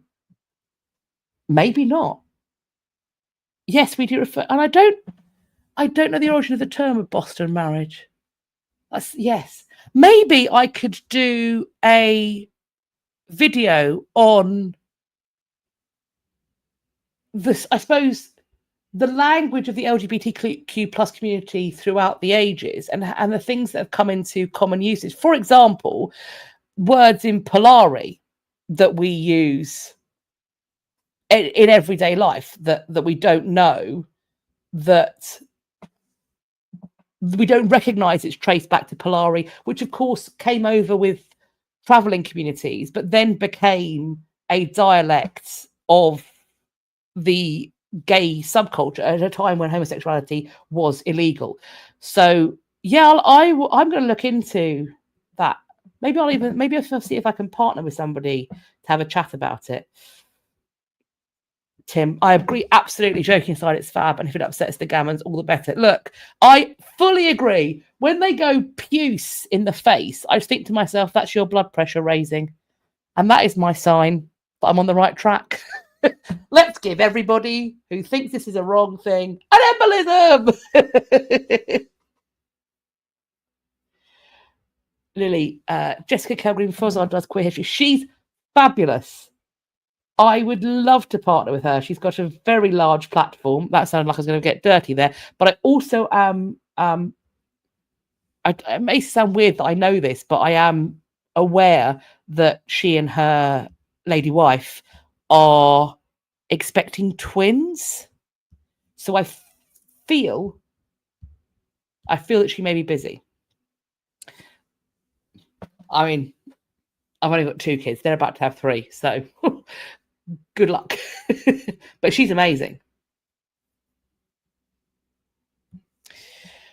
Jungle Book art found in a junk shop that has now been auctioned. Illustrations from Rudyard Kipling's. Oh, fabulous! The twins are here. In which case, she is busy.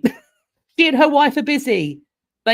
I'm absolutely not gonna reach out to somebody who's literally just had twins.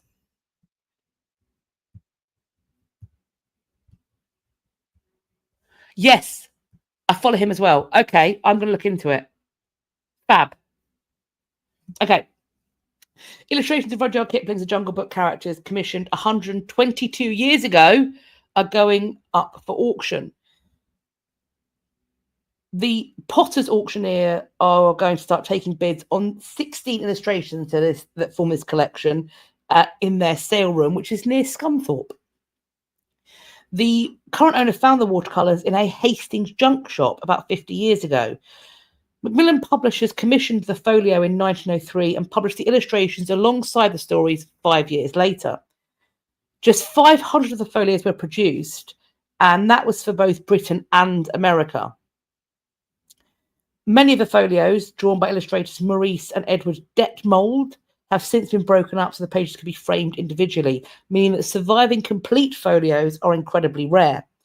The current owner is not confirming the sum they originally paid for the collection, but the auction house is expecting that the sale price is going to be between £2,000 to £4,000, which they are saying is probably a lot more than was paid in the 1970s. The current owner is not confirming the price, but did say the amount was large enough to, quote, make her walk away from the Emporium and later return when she worked out how she could raise the cash, and which she did. And there we go. Brian, do I have a take on Rudyard Kipling? I don't, but from the way you're asking that, I fear, is it Shades of Lewis Carroll? Or for that matter, Roald Dahl? Is he a wrong one? Is he a wrong one?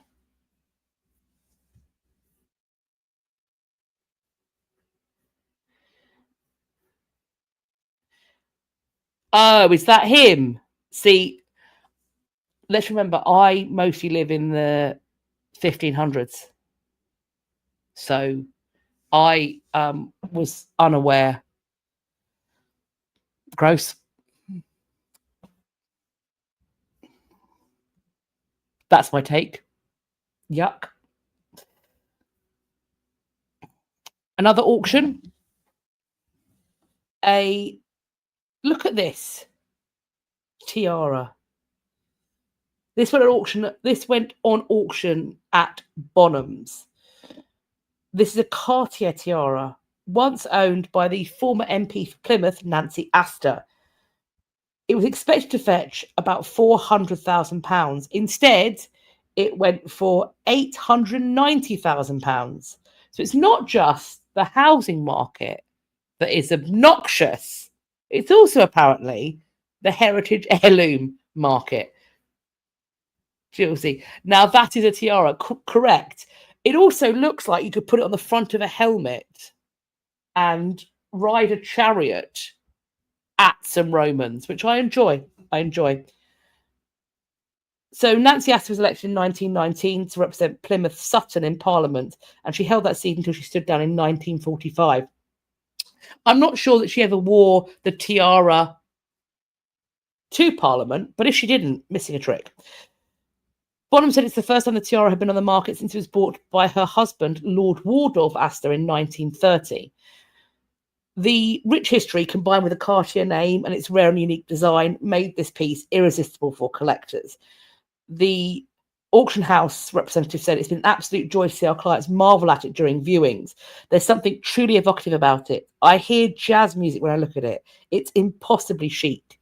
I will miss it dearly. It's so beautiful. I mean, it just screams sort of flapper and long cigarette holders, doesn't it?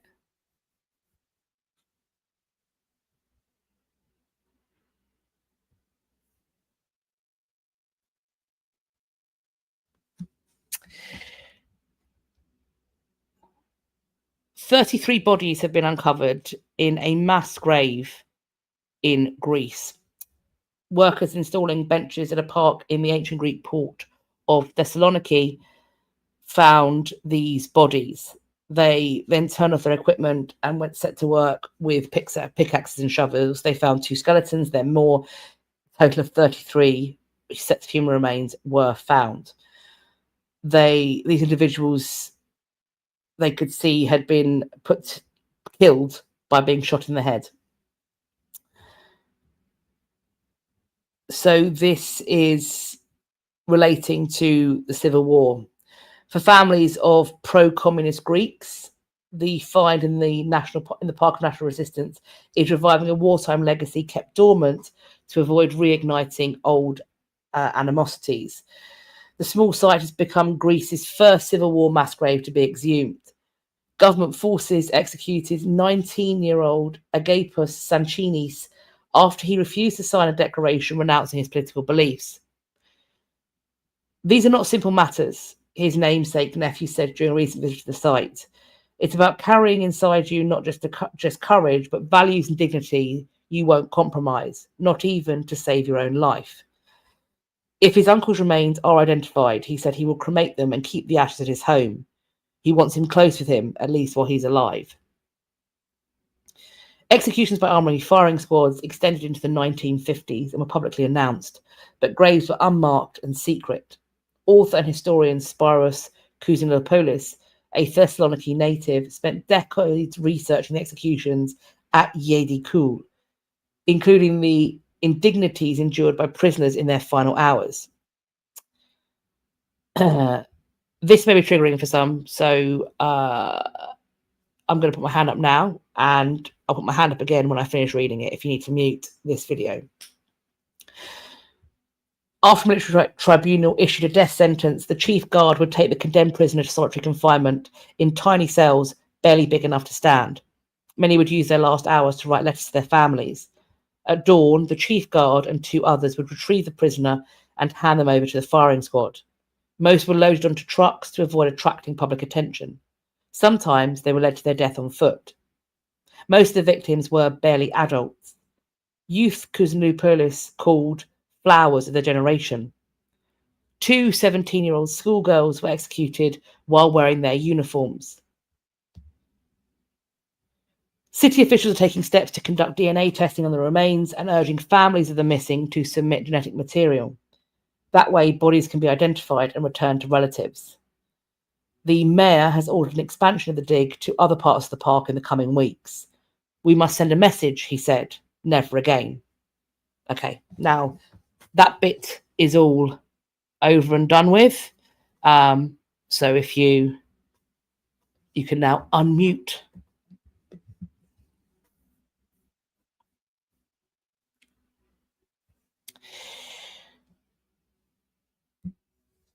So there are 2 more bits of new news. Here we go. Let's just bang through this. Right. So the director of Smithsonian's National Portrait Gallery, who the president claimed to have fired The museum backed her and said that he hadn't. She has now stepped down. The secretary of the Smithsonian said, quote, "We thank him for her service. Her decision to put the museum first is to be applauded and appreciated. I know this is not an easy decision. She put the needs of the institution above her own, and we thank her for that." The Kevin Gover, Undersecretary for Museums and Culture, has replaced her as the acting director of the museum. President Trump announced his attempt to fire her in a Truth Social post on the 30th of May, referring to the director as, quote, "highly partisan person and a strong supporter of DEI, which is totally inappropriate for her position. Sosa is being a felon, but, you know, there we are." Whether the president had the authority to remove her or not was unclear. The Smithsonian is an independent organisation created by Congress, disputed that he did have that power. Her departure comes days after the Smithsonian released a statement reiterating the institution's position as an independent entity and maintaining control over personnel decisions. The statement did not name her or mention the administration directly. The Smithsonian has been subject to mounting pressure from this administration. The president signed an executive in March that seeks to remove improper ideology, so wrongthink, from Smithsonian affiliated institutions, including barring exhibits or programs that degrade shared American values, divide Americans based on race, or promote programs or ideologies inconsistent with federal law or policy. Okay. She said, "It has been the honour of a lifetime to lead the Smithsonian's National Portrait Gallery. This was not an easy decision, but I believe it's the right one. From the beginning, my guiding principle has been to put the museum first. Today, I believe that stepping aside is the best way to serve the institution that I hold so deeply in my heart."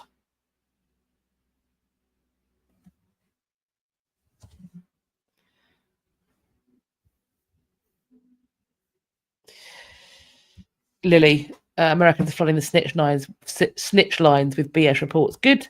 I'm also enjoying masked ICE agents getting very upset they're being covered in glitter. As the mother of a preschooler, you can never get glitter out. You forget the red dye that they put on security tags. Forget the red dye. You just need glitter, because you'll be able to find them at 50 paces, glinting in the sun like they're part of Twilight.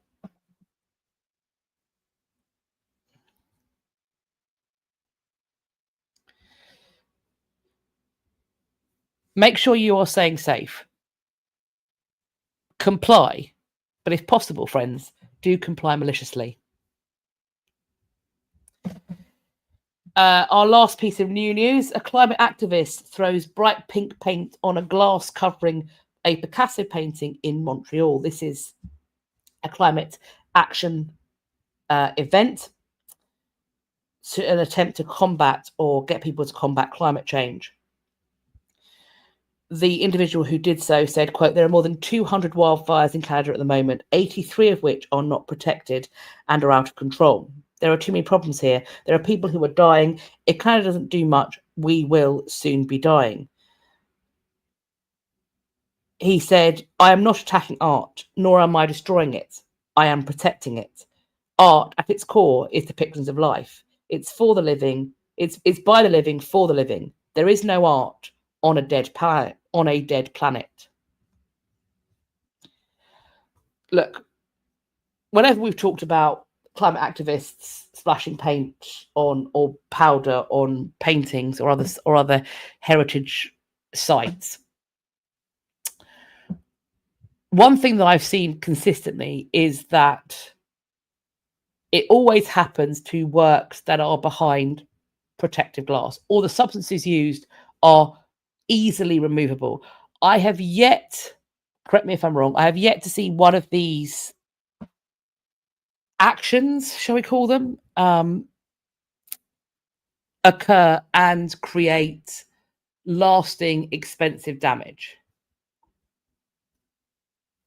And what I will say is that it's going to be very hard to keep painting safe, particularly if the galleries are low land enough.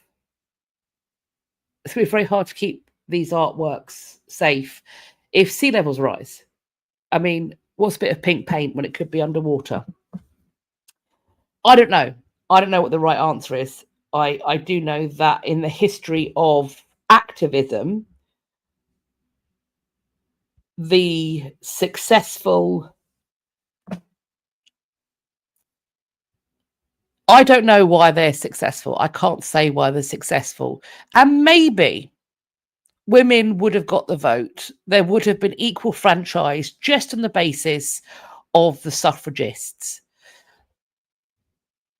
waiting politely and, asking very nicely. Maybe that would have been enough. Maybe eventually individuals would have seen that this was an okay thing to do. Or maybe, just maybe, the scores of women who were prepared to be violently force-fed under the Cat and Mouse Act, not just up their nose, but also to degrade them in other places too. Those individuals who built letter bombs and put them into post boxes, who committed acts of arson, who put bricks through windows, who threw themselves under horses, who disrupted sittings of Parliament. Maybe those women, castigated as they were in the press, beaten as they were by the police, maybe they also played a role. Maybe they also played a role. Would we have the vote if we just sat and asked nicely? Maybe. Maybe not. Anyway, without further ado, shall we move on to some ding-dongs? Let's.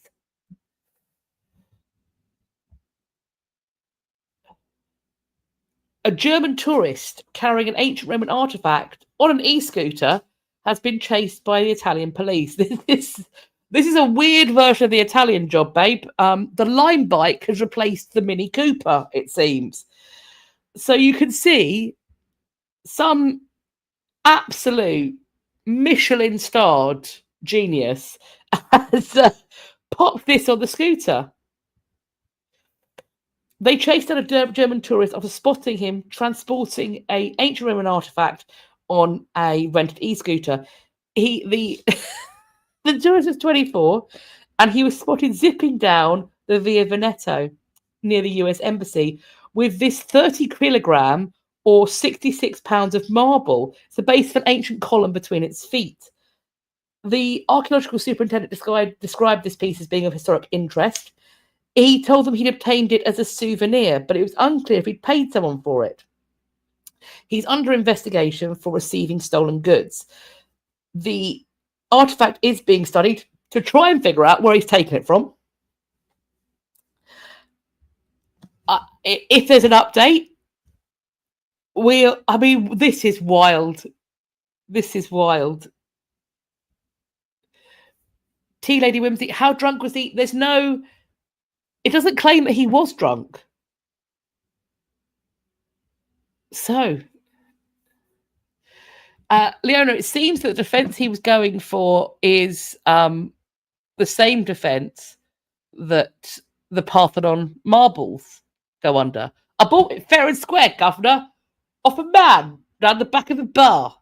What, sold me a dog as well? It carries on. People going to the Giant's Causeway, for some reason, have been jamming coins into the Giant's Causeway. Babe, it's not a wishing well. Also, this is a weird thing. Everywhere that there is like a body of water at a heritage site, and it seems to have really increased since COVID, people are using it as a wishing well. And I say this because they're doing it by what is known as Traitor's Gate in the Tower. I swear that was never used as a wishing well before, but now it's being used as a wishing well. What? And clearly that's what's going on. That's what's going on here. So This, though, is causing a real problem. They say at first you don't notice them, but as soon as you see one, you start seeing them everywhere, hundreds of them in every fissure and crevice.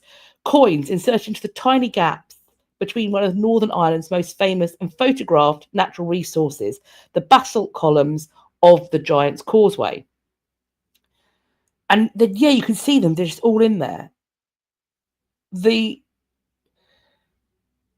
people leave the coins behind for love or luck, but just like that tradition, the coins are causing problems. And now visitors are being asked to keep their spare change in their pockets.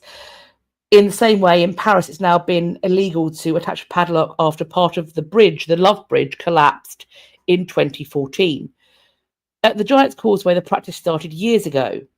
I have no idea. But the caretakers of the site, the National Trust, believe it has significantly increased in scale in the last decade or so. Hundreds of thousands of tourists and locals visit each year, and only a fraction leave behind this unwanted memento. But they are impacting the rocks themselves. The worst affected are the basalt columns that make up the loom, the 10-foot high leaning towers of rock. They are a slightly lighter colour than the iconic hexagonal black basalt at the point of the causeway. And so these coins are causing discoloration. People then see people putting coins in, then they copycat it. They take a coin out of their pocket. They might take a stone off the ground to hammer the coin in, but they miss and chip the stone itself, so it's causing damage. And then the coins in there, it starts to rust. And because of the atmosphere around it, it rusts at an accelerated level. And then the rust in the metal starts to leach. Iron and nickel and copper leaching out over the rocks, leaving it looking unsightly. So these 60-million-year-old rocks, people are being told, please stop ramming your pocket shrapnel into it. It's causing rapid erosion. What is it? Is it the thing they say at the national parks in the States? Take memories, leave nothing behind. Like, a specialist stonemason has worked on it and has removed about 10% of the coins so far. He's done some test sites. They can take the coins out without doing any more damage to the stones, and they want him to do it. We don't want the general public to do it. We don't want to cause any further damage. So if you're going to the Giant's Causeway, or you know someone who is, and they hear about the stones being damaged by coins, and they think they're going to help, don't help. Don't help. When it comes to the conservation of something that is hundreds of years old, thousands of years old, millions of years old, when it comes to the conservation and preservation of that, don't help. Don't help. That's it, Steve. Take nothing but photos, leave nothing but footprints. This should be extended to all heritage sites. Take nothing but photos, leave nothing but footprints. If you're allowed to take photos. And don't use flash if you can possibly avoid it, particularly if you're asked not to. So that's happening. But that's not all. There's more. Here we go. A tourist has damaged 2 of China's Terra Cotta Warriors after jumping a fence. Why? Who knows? Not him. Maybe drunk. Don't know. So, a domestic tourist climbed over a fence and jumped into a section of the world-famous display of the Terra Cotta Army, damaging 2 of the warriors. The 30-year-old was visiting the museum housing the Terra Cotta Army when he climbed over the guardrail and the protective net and jumped. The man was found to suffer from mental illness. The case is under investigation. Apparently, he pushed and pulled the clay warriors, and 2 were damaged to varying degrees. He was then controlled by security guards. The pit he jumped into is 5.4 meters or 18 feet deep. That's going to be a drop that hurts, right? Apparently, though, the site is open to visitors as usual, despite this. Next up, we've got something for your ding-dong rather than somebody being a ding-dong. Here we go, pals. Well, look at this, will ya? The Rijksmuseum has acquired a 200-year-old condom. I would not recommend using it. Get a new one, friends, unless you want an accident baby. This condom, probably made from sheep's gut, features an eye-opening erotic etching depicting a nun and 3 clergymen. This contraceptive has now gone on display in the Dutch Museum's print room as a part of a small display called Safe Sex, which shows prints and drawings on the themes of 19th century sex work and sexual health. If anybody gets to see this exhibition, this sounds super cool. Let me know what you think of it.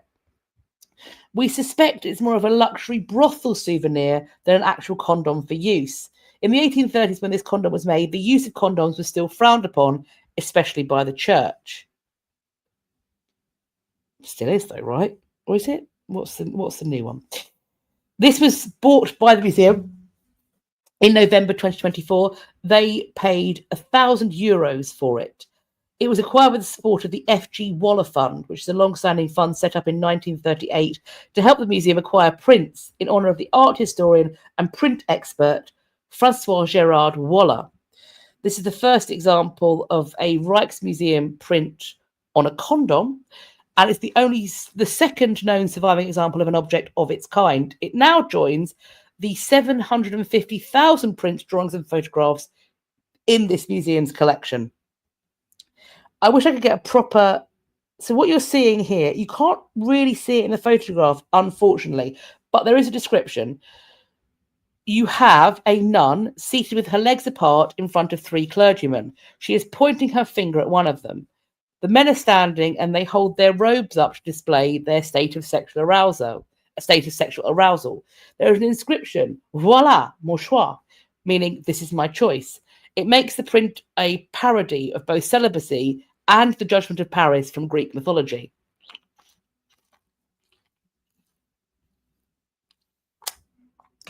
It's going to be on display at the museum until November 2025. I don't know where it's going afterwards. We're back to regular ding-dongs. Here we go. French antiquities fraudsters found guilty of Versailles chair scam. Georges Bill Palot and Bruno Desnours were given 4 months behind bars, as well as a longer suspended sentence for selling a number of fake 18th century chairs to collectors, including the Palace of Versailles and a member of the Qatari royal family. Babe. Wow, that is some chutzpah. They've already served 4 months in pre-trial detention. They will not return to prison. At a court in Pontoise in north of Paris, a judge also handed out hefty fines, €200,000 and €100,000 to the respective individuals. In reaction to his sentence, Palot said it was, quote, a little harsh financially, but he was glad that his Paris apartment would not be seized. He literally is goading the people he's conned. That's what he's doing there. Wow.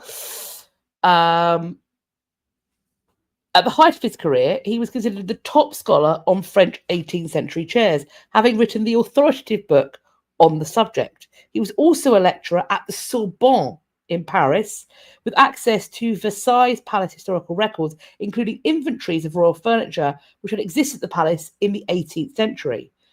He was able to pinpoint the chairs that were unaccounted for and then make replicas with the help of his co-defendant, an award-winning sculptor and cabinet maker who was employed as the main furniture restorer in Versailles. Do you know what? In some ways, this reminds me of the guy who was selling stuff out from the British Museum. The call is coming from inside the house. It went like a breeze, he added. Everything was fake, but the money. Okay. Other cases that have emerged from the murky world of antiques dealing in France in the past decade include that of the late Jean Lepeau, who was also accused of selling fake royal furniture of the 17th and 18th centuries to galleries around the world. He died in 2023 before he was due to appear in court. Perhaps, though, the article that I was sent the most, I've seen it talked about a lot in this chat. It's this bad boy. An Italian museum has called upon its patrons to respect art after a couple was filmed breaking a chair covered in hundreds of glittering crystals. Footage released by the Palazzo Maffi in Verona shows a man and woman taking pictures of each other while pretending to sit on the so-called Van Gogh chair. The man then seems to slip and fall onto the chair, crushing it underneath him. The couple then fled the museum before staff saw what happened. They have since notified the police about the pair, who have not been identified. But you will be, because the CCTV footage, it's not grainy like it was in the 80s and 90s, babe. It's in high def. The director of the museum said, quote, "Sometimes we lose our brains to take a picture and we don't think about the consequences. Of course, it was an accident, but these people left without speaking to us, and that isn't an accident. It's a nightmare for any museum. Look at the legs of that chair. He squash crunched it." It was built by the artist Nicola Bolla and is bejeweled with Swarovski crystal. It is somewhat priceless, and the museum has declined to provide an estimate of its value when it was asked. While it looks sturdy, the frame is mostly hollow and kept together with foil. On the chair is a note warning people not to touch, and it's placed on a pedestal, of course, so it's quite clear that it's not a real chair. 2 legs in the main seat were broken, but apparently a great job has been done to restore the piece, and it's now back in place. When they find them, they're going to be in so much trouble. Not the only person to take a photo and mess up. It's happened again. A 300-year-old painting in the Uffizi has been damaged after a visit to trips while, quote, trying to make a meme. A 300-year-old painting has been allegedly damaged when a visitor tripped while posing for a photo with the artwork. It's a portrait of the Tuscan prince Fernando de' Medici that was painted in 1712. It was damaged while a visitor fell backwards while attempting to make a meme in front of it by mimicking the prince's pose. There was security camera footage that circulated all over Italian media. The individual had been identified by the police and also reported to judicial authorities. There is a tear in the canvas. It has now been removed for repair, and the exhibition that it was part of has now been closed to the 2nd of July. It is then expected to reopen with the painting back on display. The director of the museum said, "The problem of visitors coming to museums to make memes or take selfies for social media is rampant. We will set very precise limits, preventing this behaviour that is not compatible with the sense of our institutions and respect for cultural heritage." If people can't keep their poop in a group, they are going to stop people bringing in their phones. They are going to stop you taking in your bag. You're going to have to leave everything in a cloakroom. Everything. That's what's going to happen. That's what's going to happen. If people don't get it together, then the members of the public, like I'm sure a lot of us here, who enjoy taking our little phones in, taking pictures of artworks that you would never get to see up close again, that's all going to go away if people can't keep their elbows inside the vehicle.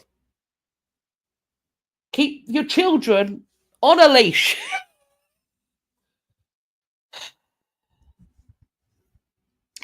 Lily, water parks really do this. They provide lockers. Yeah, and of course, one of the reasons that swimming pools and water parks have to stop you taking photographs is that people are perverts. That's one of the reasons. There are children in swimsuits. And apparently, people are disgusting enough to photograph that for nefarious reasons.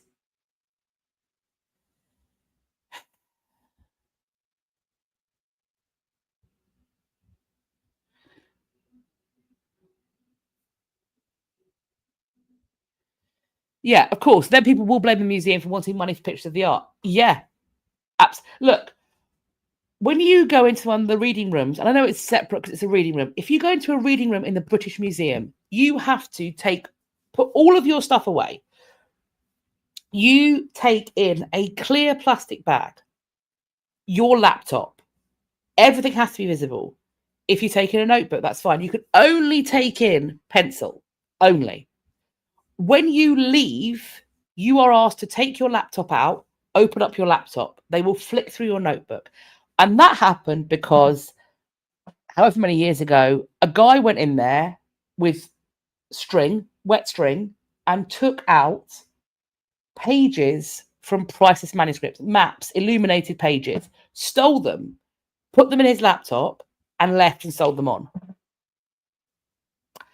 If people don't behave themselves, we all lose nice things. I think also, maybe if we're feeling brave, we should bring back public shaming. If you're in a museum and you see somebody talking poorly to the museum, the room attendant, the docent or whatever, the expert in the room, call it out.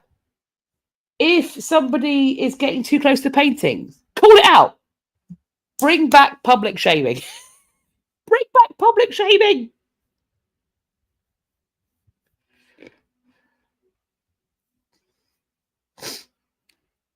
Anyway, on to exhibitions where we're all going to keep our elbows inside of the vehicle at all times and look with our eyes, not with our hands, and we're not going to lick the archaeology either.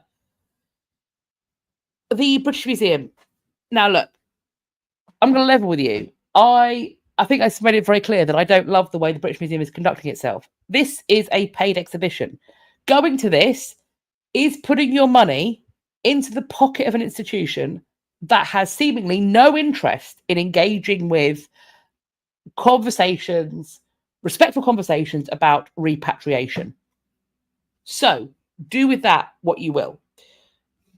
This is an exhibition that's going to be running until September, 7th of September, 2025. It is a collection of paintings by Hiroshige, the artist of the open road. This is the first exhibition, we are told, on Hiroshige to be held at the British Museum, the first only artist in London for more than a quarter of a century. This is a portrait of a country about to change forever. Born during an unsettled time in Japan's history, he went on to become one of the country's most talented, prolific, and popular artists. As Japan confronted the encroaching outside world, the artist's calm vision connected with and reassured people at every level of society. And the paintings are beautiful. So that is available for you if you are in London and you wish to go to the British Museum.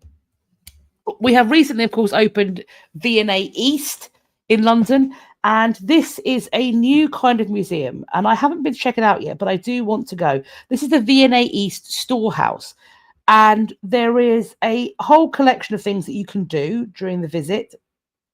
So they do recommend that you wear very sensible shoes, because I think a lot of the site has got that grid floor, which I'm not going to lie to you, is a reason why I've been putting off going, because it looks very high and I think the floor is see-through, and I don't love that in a way that makes me feel quite unwell. But you can see staff working as you enter the storehouse. It's supposed to be noisy. It's a repository. So it's this metal grid flooring. It's not suitable for stilettos or kitten heels, or maybe if you've got a fear of heights. You might be asked to queue to enter. It is located in the Queen Elizabeth Park in Stratford, and you have got the study centre where you can go into the study rooms, and you can also order objects from the collection to look at, potentially to handle. So, and as Rebecca points out, the museum guide did a great video tour of the V&A storehouse if you are scared of heights, or indeed halfway around the world. So I'm going to see if I can pluck up the courage to go, because I do really want to see what it looks like, but I am also afraid of the floor, which is such a baby thing to say, but also true. Michigan. If you're in Michigan and near the Henry Ford Museum of America, this exhibition is also around September the 7th. It Our War II, Women in Service. This is the gallery by General Motors. So if you want to go and explore that, then do pop down to the Henry Ford Museum. Melbourne, Australia. 65,000 years, a short history of Australian art. This is an exhibition that is taking place at the Potter Museum of Art in Melbourne, and it's running until the 22nd of November 2025. As with all of these, I should have mentioned, if you look in the description box, when it comes to the exhibition section, you will see that there's the numbered one, but then beneath it, there's A, and that is the A for the accessibility information. So there is also a link to these websites and what they say about accessibility and what you might need to know. So this is celebrating the brilliance of Aboriginal and Torres Strait Islander art while confronting the dark history of Australia's colonial history. It proclaims the importance of Indigenous knowledge and agency. It features more than 400 works, including rarely seen artworks and cultural objects from the University of Melbourne's collection. There's also 194 important loans, 78 from private and public lenders, and 6 new commissions. So there we go. Steve, a field trip for me to go to the V&A. Look, do you know what? I'll think about the floor. Like, I'm not trying to be a baby, but I've seen photographs and plans of the inside, and it looks like there's at least 3 stories. And I can't tell if that floor's on every single one of them. And I can't tell how much you can get around the site if you can't go upstairs. And I'm not trying to be a wuss, but I don't like escalators. Going down escalators makes me feel a bit funny.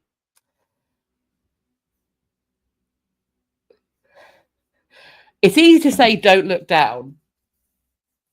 I really don't like heights. I really dislike them. But I also really want to go and check this out. I'll have to think about it. I'm going to try. Last, but by no means least, we've got an online resource, open access. The Baldwin Library of Historical Children's Literature. This is a sample of what you can see, but there are thousands, tens of thousands of books digitized and available for you to check out. So that's online. It's available. There'll be stories you recognize, stories you don't. What an incredible collection to have fully digitized. There we go, friends. That brings us to the conclusion. I didn't expire from the heat. I'm not going to lie. I am feeling rather warm. But here we are. Thank you, everybody who stayed and joined in. I hope you enjoyed this live. Please do press all the buttons. Make sure you subscribe to the channel, like this, comment, feed the algorithm goblins. If they like words loads, so not just in the live chat, but also in the comments below, share it, share the channel, do all of that good stuff. Also, I have been told many times that people are grateful for me reminding them to hit the bell icon, check their subscribe, because they are finding themselves somehow unsubscribed. Also, YouTube doesn't always notify you. So do head over to my website. It's going to be scrolling on the screen, also linked in the description box. Head over there. If you pop your email address in the comment, so there's going to be a contact page. If you put your email address in the little box and hit sign up, that adds you to my list. I can send you out an email to tell you what I've been up to, and also send you all of the links, including the links for when I am going live. It's a good time. We've had a good time today, I feel. So make sure that you find ways to find me, because YouTube seems to want to hide me. Every now and again, I think it's going through a phase of hiding me. I had somebody message me going, "Oh, I've just seen you come up. Where have you been for the last 6 months?" Here every Friday, babe. Every Friday. If I'm not, it's a weird thing. So I don't know. YouTube plays silly games sometimes, but it's wonderful. I really enjoyed going through these news items with you. I've really enjoyed chatting with you. And I look forward to next month's as well. And hopefully we'll have some good news to chat about. And potentially less ding-dongs. Wouldn't that be nice? Wouldn't it be nice if one session, all of the ding-dongs were actually about phallic finds and not people being phalluses? We can but hope, friends. Well, I hope you're going to have a lovely rest of your Monday, if you still have a bit of Monday left. certainly a wonderful rest of your week. Wherever you are, I hope that it's not too hot. If it is, may you find the air conditioning and keep cool and well hydrated. And until next time, do take care of yourselves. Bye-bye for now.